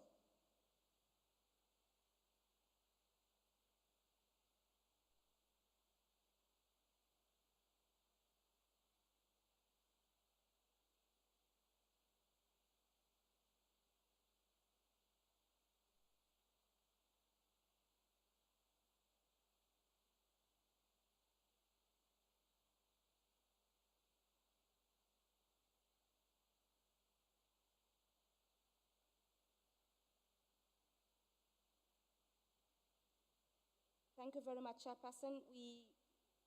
What we will do, we'll separate as guided. We had the first item as coordination, corridor master plan.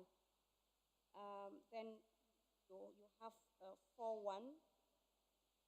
After, we'll have to work on the subtitles to reflect what we are talking about. And then we will have a separate item, I think we'll call it number 5, where we are specific. Maybe we will also bring the item on tripods should actually go there, because we are talking infrastructure projects, should also fall under the first part where we are talking the master planning and projects. And then the MOU will be the last one. I think it will be item number 5 or 6, whatever the numbering it will take. So we talked to the coordination of the US. Obviously, there could be many other agreements or understandings that we may not be aware of. But what I have done in the recommendation, which I want to humbly submit to your good selves, Chairperson, and your meeting. The recommendation should be, because we are trying to be sensitive, don't have much of the details about this MOUs, but all you know is that they are intended to develop the corridor. So the meeting is invited to recommend to the Executive Committee the approval that the LCTTFA Interim Secretariat, once established, aligns the corridor activities with the MOU intentions and intervention areas for better coordination. We will then define what that MOU is, because it's in the title there. MOU on, or MOU between, what have you, to ensure that there's better coordination. Take it that there are different structures, but at the end of the day, whatever is happening in that area will have to be reported elsewhere to the ministers and other structures. So it's just alignment of the activities of the corridor and those intentions or intervention areas as espoused in those agreements or MOUs for better coordination. Will that work? Thank you.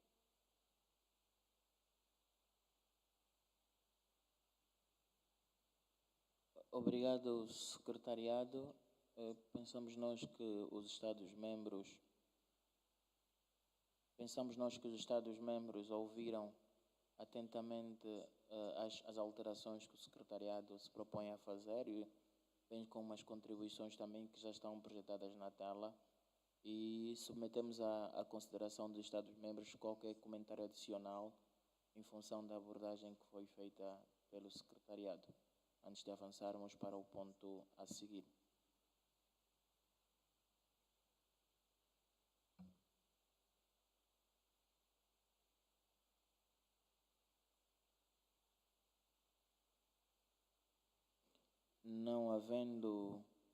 Não havendo nenhum pedido de palavra, penso que podemos considerar como aceitas as contribuições e alterações que o secretariado propôs.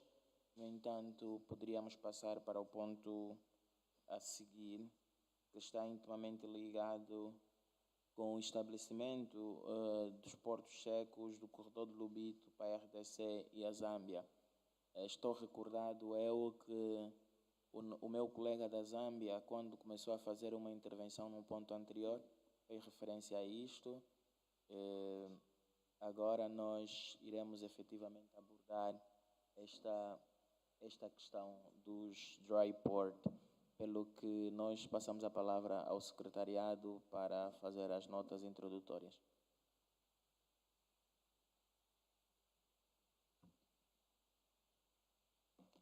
Thank you, Chair.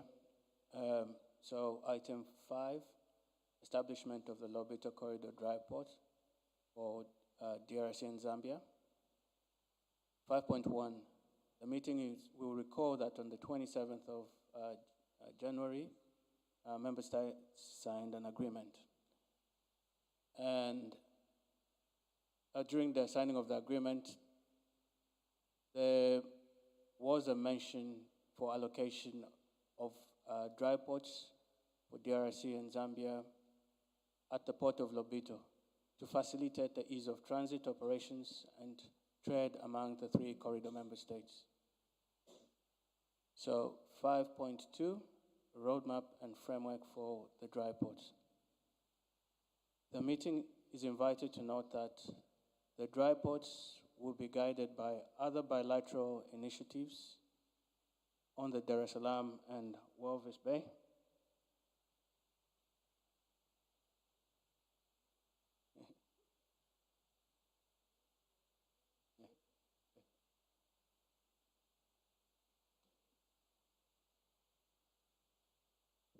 will be guided by other bilateral initiatives on the Dar es Salaam and Walvis Bay and the SADC protocol on transport. So I think I submit from there then.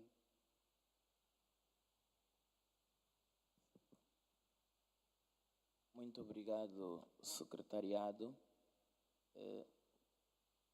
O ponto foi apresentado e submetemos então aos comentários e contribuições dos Estados-membros. Vamos começar pela Zâmbia.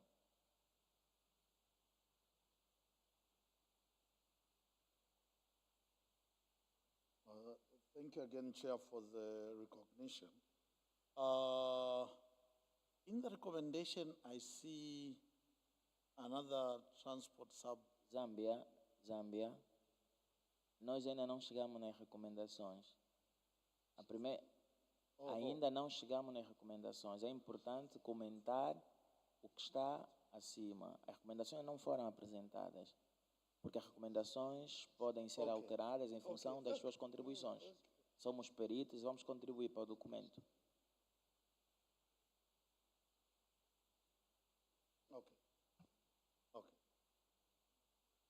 Then in that case, Chair, the issue is in our bilateral discussion with Angola, Angola suggested that we give them a design of the facilities would like to put on this piece of land in order for them to determine the size of the piece of land that would be appropriate. But I think the way the Secretariat has crafted this, where you use the Dar es Salaam or Walvis Bay initiative, would help, because if you told me to go and say, I want to give you a piece of land, can you first give me the size of house you want to build? Even if I had intentions to just build a 3-bedroom house, I would tell you, give me for a 10-bedroom house. I understand where Angola is coming from, in that it's an experience they haven't had, but we have this with Tanzania and with Namibia. In Namibia, both DRC and ourselves have been given pieces of land, and we have created facilities where our company, we call it Zambia Cargo and Logistics, operates and is able to facilitate the goods that are coming to Zambia or from Zambia going through the port. I think if you use this kind of mechanism, it will be more helpful to be able to determine what size of land you can allocate to DRC and ourselves.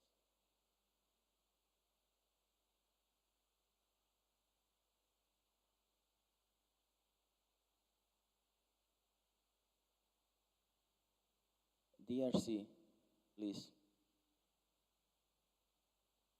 Merci beaucoup, Monsieur le Président. Je pense que c'est une très bonne initiative de pouvoir développer du port de LOBITO, le port sec, pour les États membres appelés à faciliter les opérations de transit et de dédouanement. Nous avons le même projet dans le cadre du corridor central où le gouvernement tanzanien, dans sa politique de chercher à désengorger le port de Dar es Salaam, qui vit une situation de saturation en ce moment, a proposé de donner aux États membres du corridor central de concessions qui se situent à 5 km du port de Dar es Salaam pour permettre à ces États de développer les plateformes logistiques, le port sec, afin de désengorger le port pour le trafic en transit au port de Dar es Salaam. Et c'est un peu comme l'initiative ici, c'est une très bonne initiative, sauf que dans un premier temps, le port de LOBITO n'est pas encore opérationnel. Une initiative qui vient peut-être sceller les lignes de coopération qui existent. Mais cela ne peut pas se faire à une condition. Une concession que vous allez nous donner vous allez sortir les titres fonciers au nom du gouvernement congolais et du gouvernement congolais. Et c'est à chaque pays de pouvoir développer un plan et mettre ça en valeur. Et donc, nous souscrivons à l'initiative. La balle est dans votre camp. C'est à vous de nous proposer le lieu, la concession en question. Et puis, bas de ça, on va peut-être, dans le cadre d'un autre accord, en dehors de l'accord bilatéral entre pays, peut-être que ça peut être une autre réciprocité. La RDC aussi peut vous proposer une concession aussi ou un terrain, dépendamment de la manière dont nous allons échanger. Et donc, dans un premier temps, souscrivons à cette initiative et nous attendons de manière concrète que vous montrez les terrains en question et on peut évoluer là-dessus. Merci.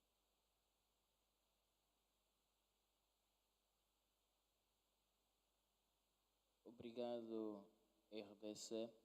Estamos a ver Angola está a pedir a palavra. Angola tem a palavra, por favor.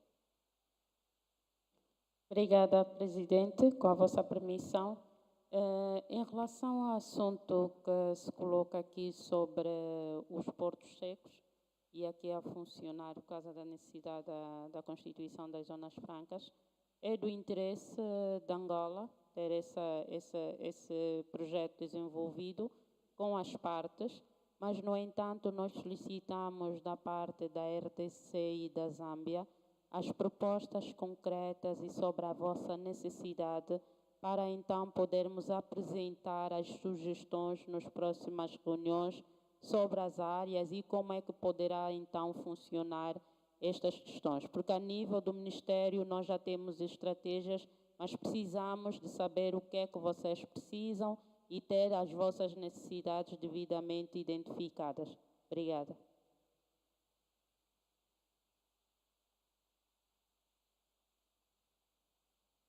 Obrigado, Angola. Penso que esta é uma abordagem que já remonta a algum tempo e queríamos nós dar nota que ainda recentemente o nosso ministro dos Transportes, ele sinalizou, quando nós estávamos a analisar essa proposta da agenda, ele sinalizou que fez uma solicitação até pessoal ao seu irmão da Zâmbia, ministro dos Transportes e Logística da Zâmbia, para partilhar o acordo que tinham estabelecido com a Namíbia para a instalação de um dry port na Namíbia. O que acontece é que isso nunca aconteceu. E como disse a representante de Angola, Angola mantém o interesse em procurar resolver esta preocupação e foi também dito pelo nosso irmão da RDC e que isso também pode ser feito numa base de reciprocidade, particularmente por causa da RDC. Então, o que nós podemos também aqui sinalizar é que Angola necessita efetivamente de uma posição formal, uma posição mais estruturada dos Estados-membros que se apresentam nesta necessidade de instalação de portos secos. Nós queríamos passar agora a palavra ao secretariado para fazermos uma passagem pelas recomendações.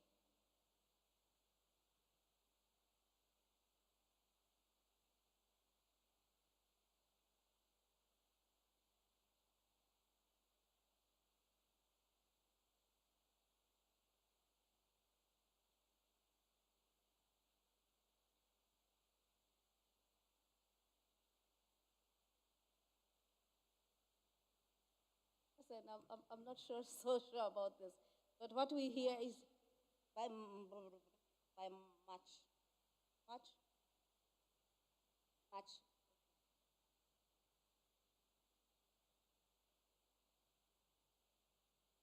Okay. What we hear is that it may not necessarily be designs because it's about your needs. Yeah. So what is required is a submission of those proposals, okay, which will be modeled around what you have already in Namibia at Walvis Bay Port and elsewhere. So it's just a proposal that what we need is before they decide, because we need to go through that stage first. So let's submit the proposals. Then once the proposals are there, then other processes will follow. So this is what I've tried to capture as the first point. I'm not so sure about the second point, where there was a proposal that the transport subcommittee will then work on the roadmaps. Once the proposals have been sent, how long will it take to do that? I don't know whether we want to give it to the transport subcommittee to do it, but that was the initial thinking. Maybe we can dig in. Thank you.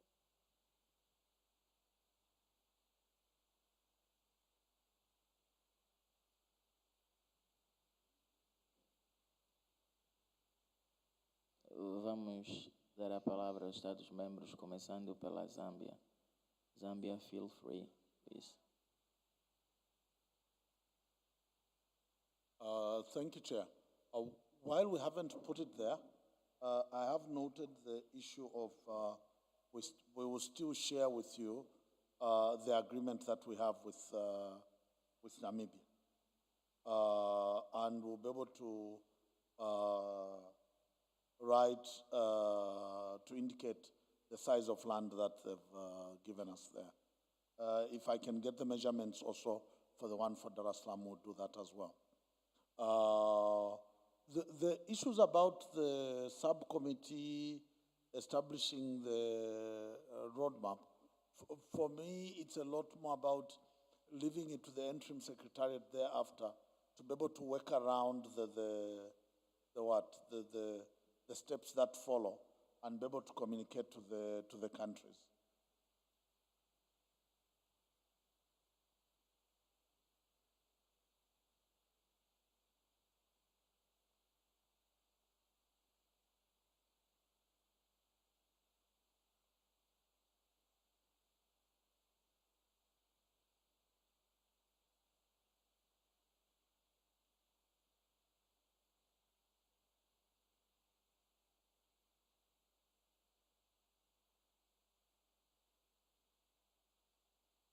Sorry, Chair, then in that case, it can't be by March, because the first one is by March.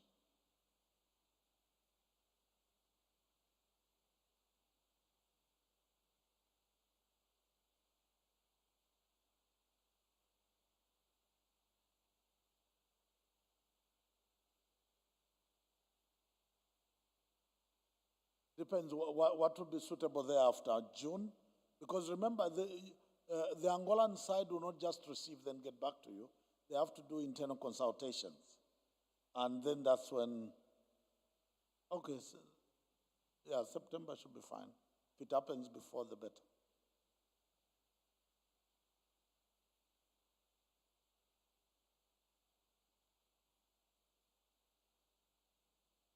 Obrigado, Zâmbia, RDC. La parole à vous. Merci beaucoup, Monsieur le Président. Je ne sais pas si je me suis fait comprendre à partir de mes explications. J'ai dit tout à l'heure que le port sec a vocation de favoriser les opérations de transit et de dédouanement. Le port de LOBITO n'est pas encore opérationnel du point de vue opérateur économique, opérateur de la RDC qui fréquente. Donc, vous avez exprimé l'intention d'attribuer à la RDC et à la Zambie des concessions. Et donc, nous n'avons pas de demandes à formuler. Vous faites une proposition, c'est nous qui allons manifester notre intention, notre intérêt. Et donc, en ce moment, nous sommes dans la phase électorale. Tous les ministres sont en campagne et tout. On ne saura pas peut-être vous répondre d'ici le mois de février ou au mois de mars que nous voulons ça. Pour nous, nous pensons que c'est une offre que vous faites à nos membres du corridor de pouvoir, possibilité d'avoir une concession autour du port de LOBITO. Et donc, dans le mois à venir, le ministre pourra manifester l'intérêt à un courrier ou une lettre à son homologue ou au secrétariat, quitte à ce que vous confirmez en précisant la superficie, la dimension des concessions que vous voulez attribuer à la RDC. C'est sur base de ça que le gouvernement congolais va désigner l'instrument de gestion de ce port-là. Ça s'est fait avec la Zambie, avec la Tanzanie, qui a manifesté l'intérêt pour pouvoir donner la concession. La RDC a exprimé son intention, a accepté l'offre, et nous sommes dans une négociation maintenant pour signer un accord. Et puis, ils vont sortir les titres fonciers au nom du gouvernement congolais, et le gouvernement va désigner dans son pays quelle est l'institution, l'instrument de gestion qui va mettre en valeur cette concession-là. Et je pense que ça peut se faire comme ça. Et si vous dites maintenant que nous devons, non, dans un peu de temps, on n'a pas vocation maintenant d'exprimer notre volonté pour faire ça. Et dans la politique du gouvernement angolais, de pouvoir faciliter les opérations de transit aux personnes du gouvernement autour du port d'Al Salam, il veut doter les États membres des concessions. C'est ce qui est logique. Donc, c'est à nous maintenant de vous manifester notre intérêt. C'est à vous de nous attribuer ça sans condition. C'est à nous de mettre ça en valeur. Et donc, dans la formulation de la première question, vous dites qu'on demande à la RDC, à la Zambie, de soumettre leurs propositions. Parlons plutôt en termes de manifestation d'intérêt. Au premier point, la RDC et la Zambie de manifester l'intérêt par rapport à l'offre de terrain ou de concession que vous nous proposez. Et là, nous allons le faire et vous allez vous organiser pour donner les titres au nom du gouvernement zambien et au nom du gouvernement de la RDC pour que nous, chacun à son niveau, puisse utiliser les voies et moyens pour mettre ça en valeur. J'ai dit, Monsieur le Président.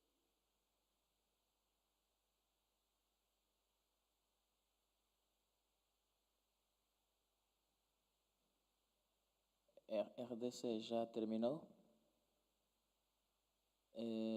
RDC, penso que não fez o enquadramento correto da questão. Angola não disse isso, RDC.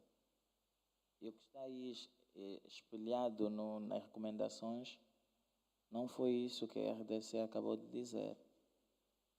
E Angola, em momento algum, disse que se ofereceu a conceder concessões à RDC ou à Zâmbia. Não.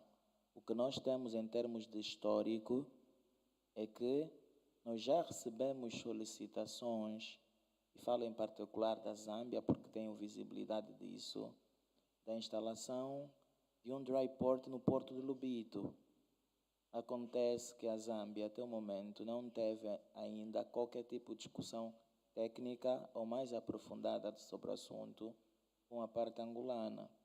O que foi dito aqui pela parte angolana é que nós esperamos receber da RDC e da Zâmbia propostas mais firmes sobre a solicitação de ter um dry port em Lobito ou no Lobito, porque foi também no passado abordado entre os dois ministros dos transportes, Angola e Zâmbia, de que nós poderíamos até inclusive receber da Zâmbia a proposta de acordo bilateral que tem com a Namíbia, porque é um tema que nós também vamos desenvolver de forma inicial e queremos também olhar para referências. O que é que hoje a Zâmbia tem com a Namíbia? É este instrumento. O que é que a RDC tem com a Namíbia? É este instrumento. Então, podemos olhar isso como referência para podermos também estabelecer uma parceria nesse sentido. Daí é que nós fizemos uma visita ao corredor do Elvis Bay, também com este propósito. E digo, foi a primeira vez que eu em particular, tive contato e conhecimento dos dry ports que existem na Namíbia, da Zâmbia, da RDC, do Botsuana. E foi um aprendizado. Então, a ideia é nós recebermos de vocês uma proposta firme e uma ideia do que é que efetivamente vocês querem em termos de necessidade. Esse é o enquadramento que nós estamos a fazer. E a recomendação aí é de que em março de 2024 é uma data prevista para receber da RDC e da Zâmbia qualquer informação ou proposta firme para então podermos estabelecer essa parceria de instalação de dry port no Porto do Lobito. Tenho dito e submeto à consideração da RDC esses comentários. Merci beaucoup, Monsieur le Président. Alors, je comprends maintenant. Alors, en français, on ne peut pas parler de proposition, on parle de manifestation d'intérêt. Oui, parce que le mot a son sens. Parce qu'il y a eu déjà un contact entre la Zambie et l'Angola. Vous pouvez parler de propositions que vous aimeriez bien que la Zambie puisse faire pour négocier l'accord. Mais la RDC ne s'est pas encore exprimée. Dans le cas présent, demander à la RDC la possibilité de manifester l'intérêt d'avoir un port sec. Alors là, nous allons examiner à l'interne. La question sera soumise au ministre et il pourra peut-être intéresser les entreprises et les opérateurs de transport pour pouvoir, le moment venu, adresser une lettre officiellement au gouvernement angolais via le secrétaire. J'ai dit, Monsieur le Président. Donc, c'est la manifestation d'intérêt. Merci. Donc, vous pouvez, à la rigueur, dans le cas de proposition numéro 1, pour la RDC, on demande à la RDC de manifester son intérêt par rapport au projet du port sec autour du port de Lobito. Merci.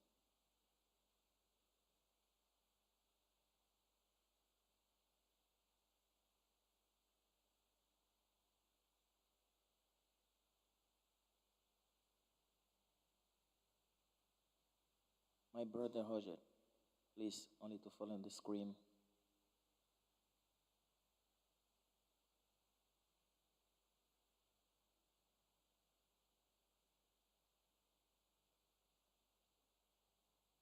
Zambia, everything is clear.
I don't know. You want to submit an expression of interest. You remember very well here when signing the agreement, it was offered. I remember Zambia did propose, and the minister said, by all means. So DRC, you want to submit an expression or manifestation or something. It was already said, but it's okay if this is how you want it. It was not only for Zambia, I want to believe. It was for corridor states. But it's fine if this is how it should be.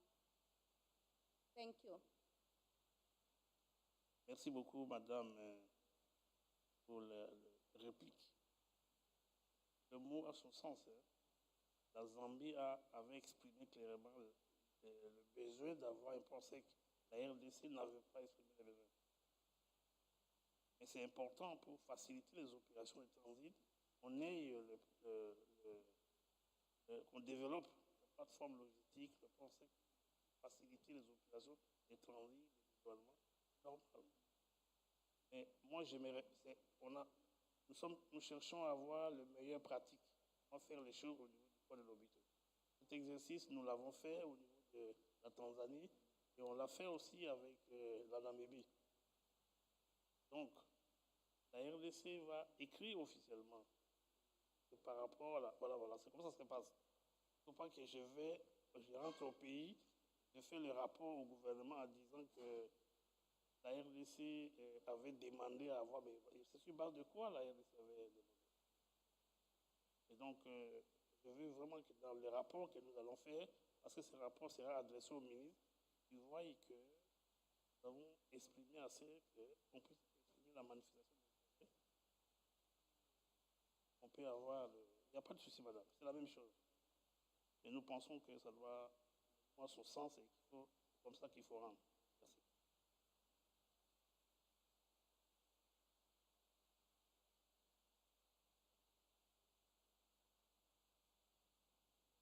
Obrigado, RDC.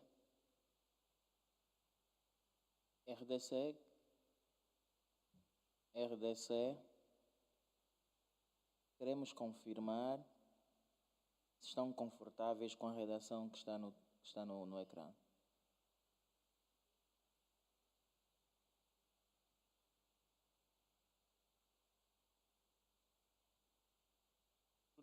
Tout à fait, Monsieur le Président. Je confirme ça. Merci.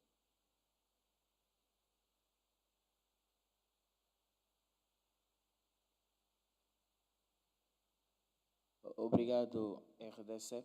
Penso que este ponto 5 fica apreciado e devidamente discutido pelos peritos. Podemos então avançar na nossa agenda com o ponto 6, que está intimamente ligado à comunicação pelos Estados-membros ao Secretariado da SADC de todos os seus acordos bilaterais sobre transporte e comércio. Passaríamos a palavra ao Secretariado para nos introduzir neste ponto.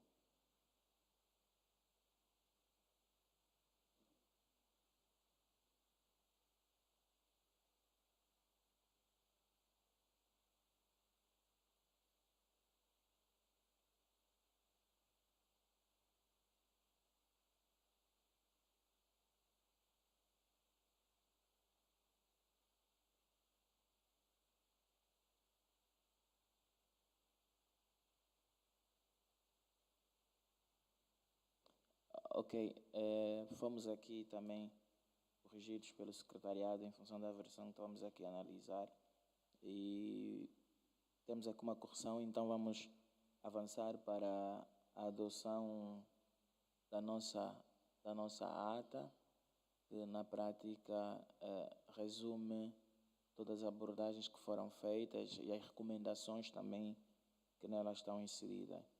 Passaria então a palavra ao secretariado.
Pedimos a atenção dos Estados-membros e por questões também administrativas e técnicas, o secretariado vai necessitar de algumas horas para poder concluir a apresentação do relatório, né, da nossa ata, pelo que iremos fazer uma pausa de sensivelmente 2h30,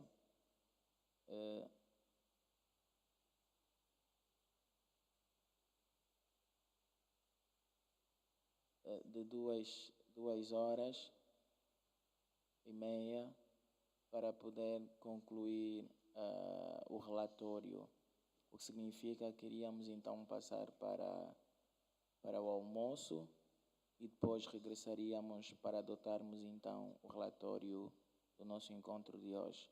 As equipas técnicas precisam de fechar o documento e efetuar algumas traduções também. Tenho dito e submeto aos Estados-membros. Zâmbia.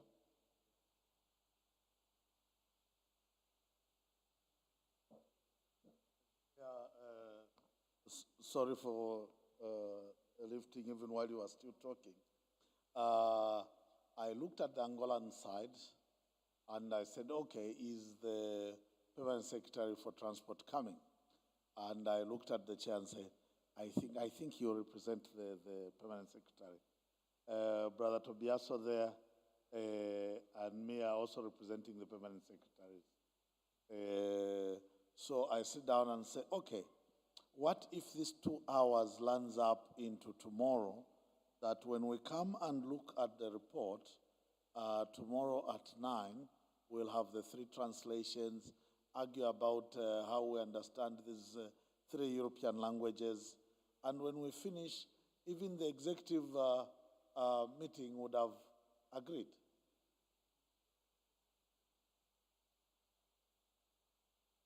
I want to be you in my next life.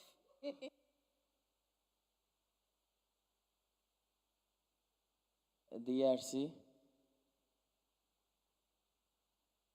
Full agree. Yes. Finish. Yes.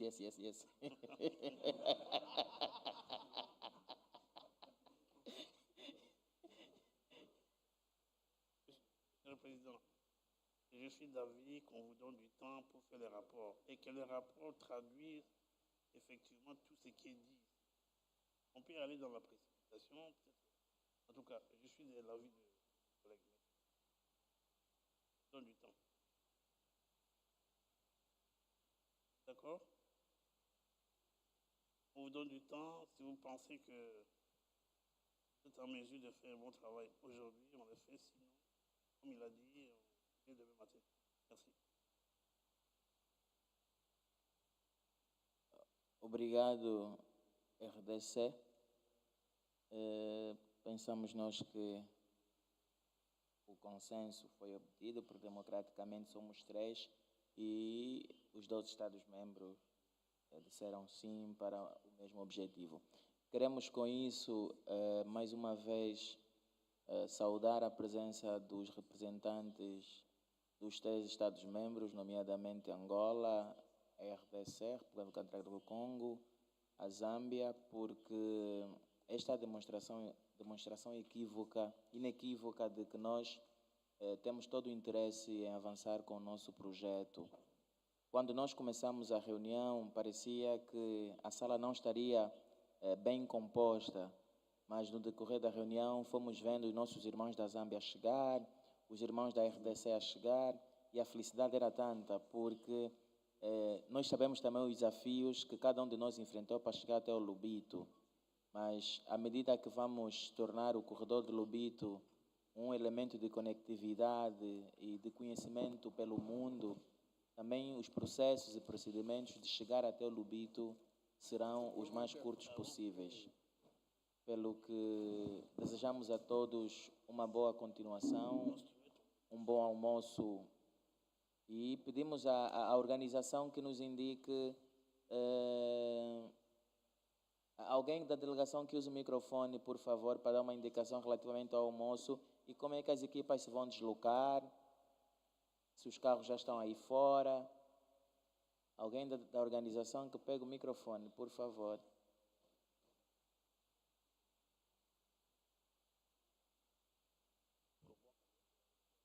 Boa tarde a todos. O almoço será no restaurante Luna. Nós teremos mini autocarros aí embaixo para poder levar as delegações. Obrigada.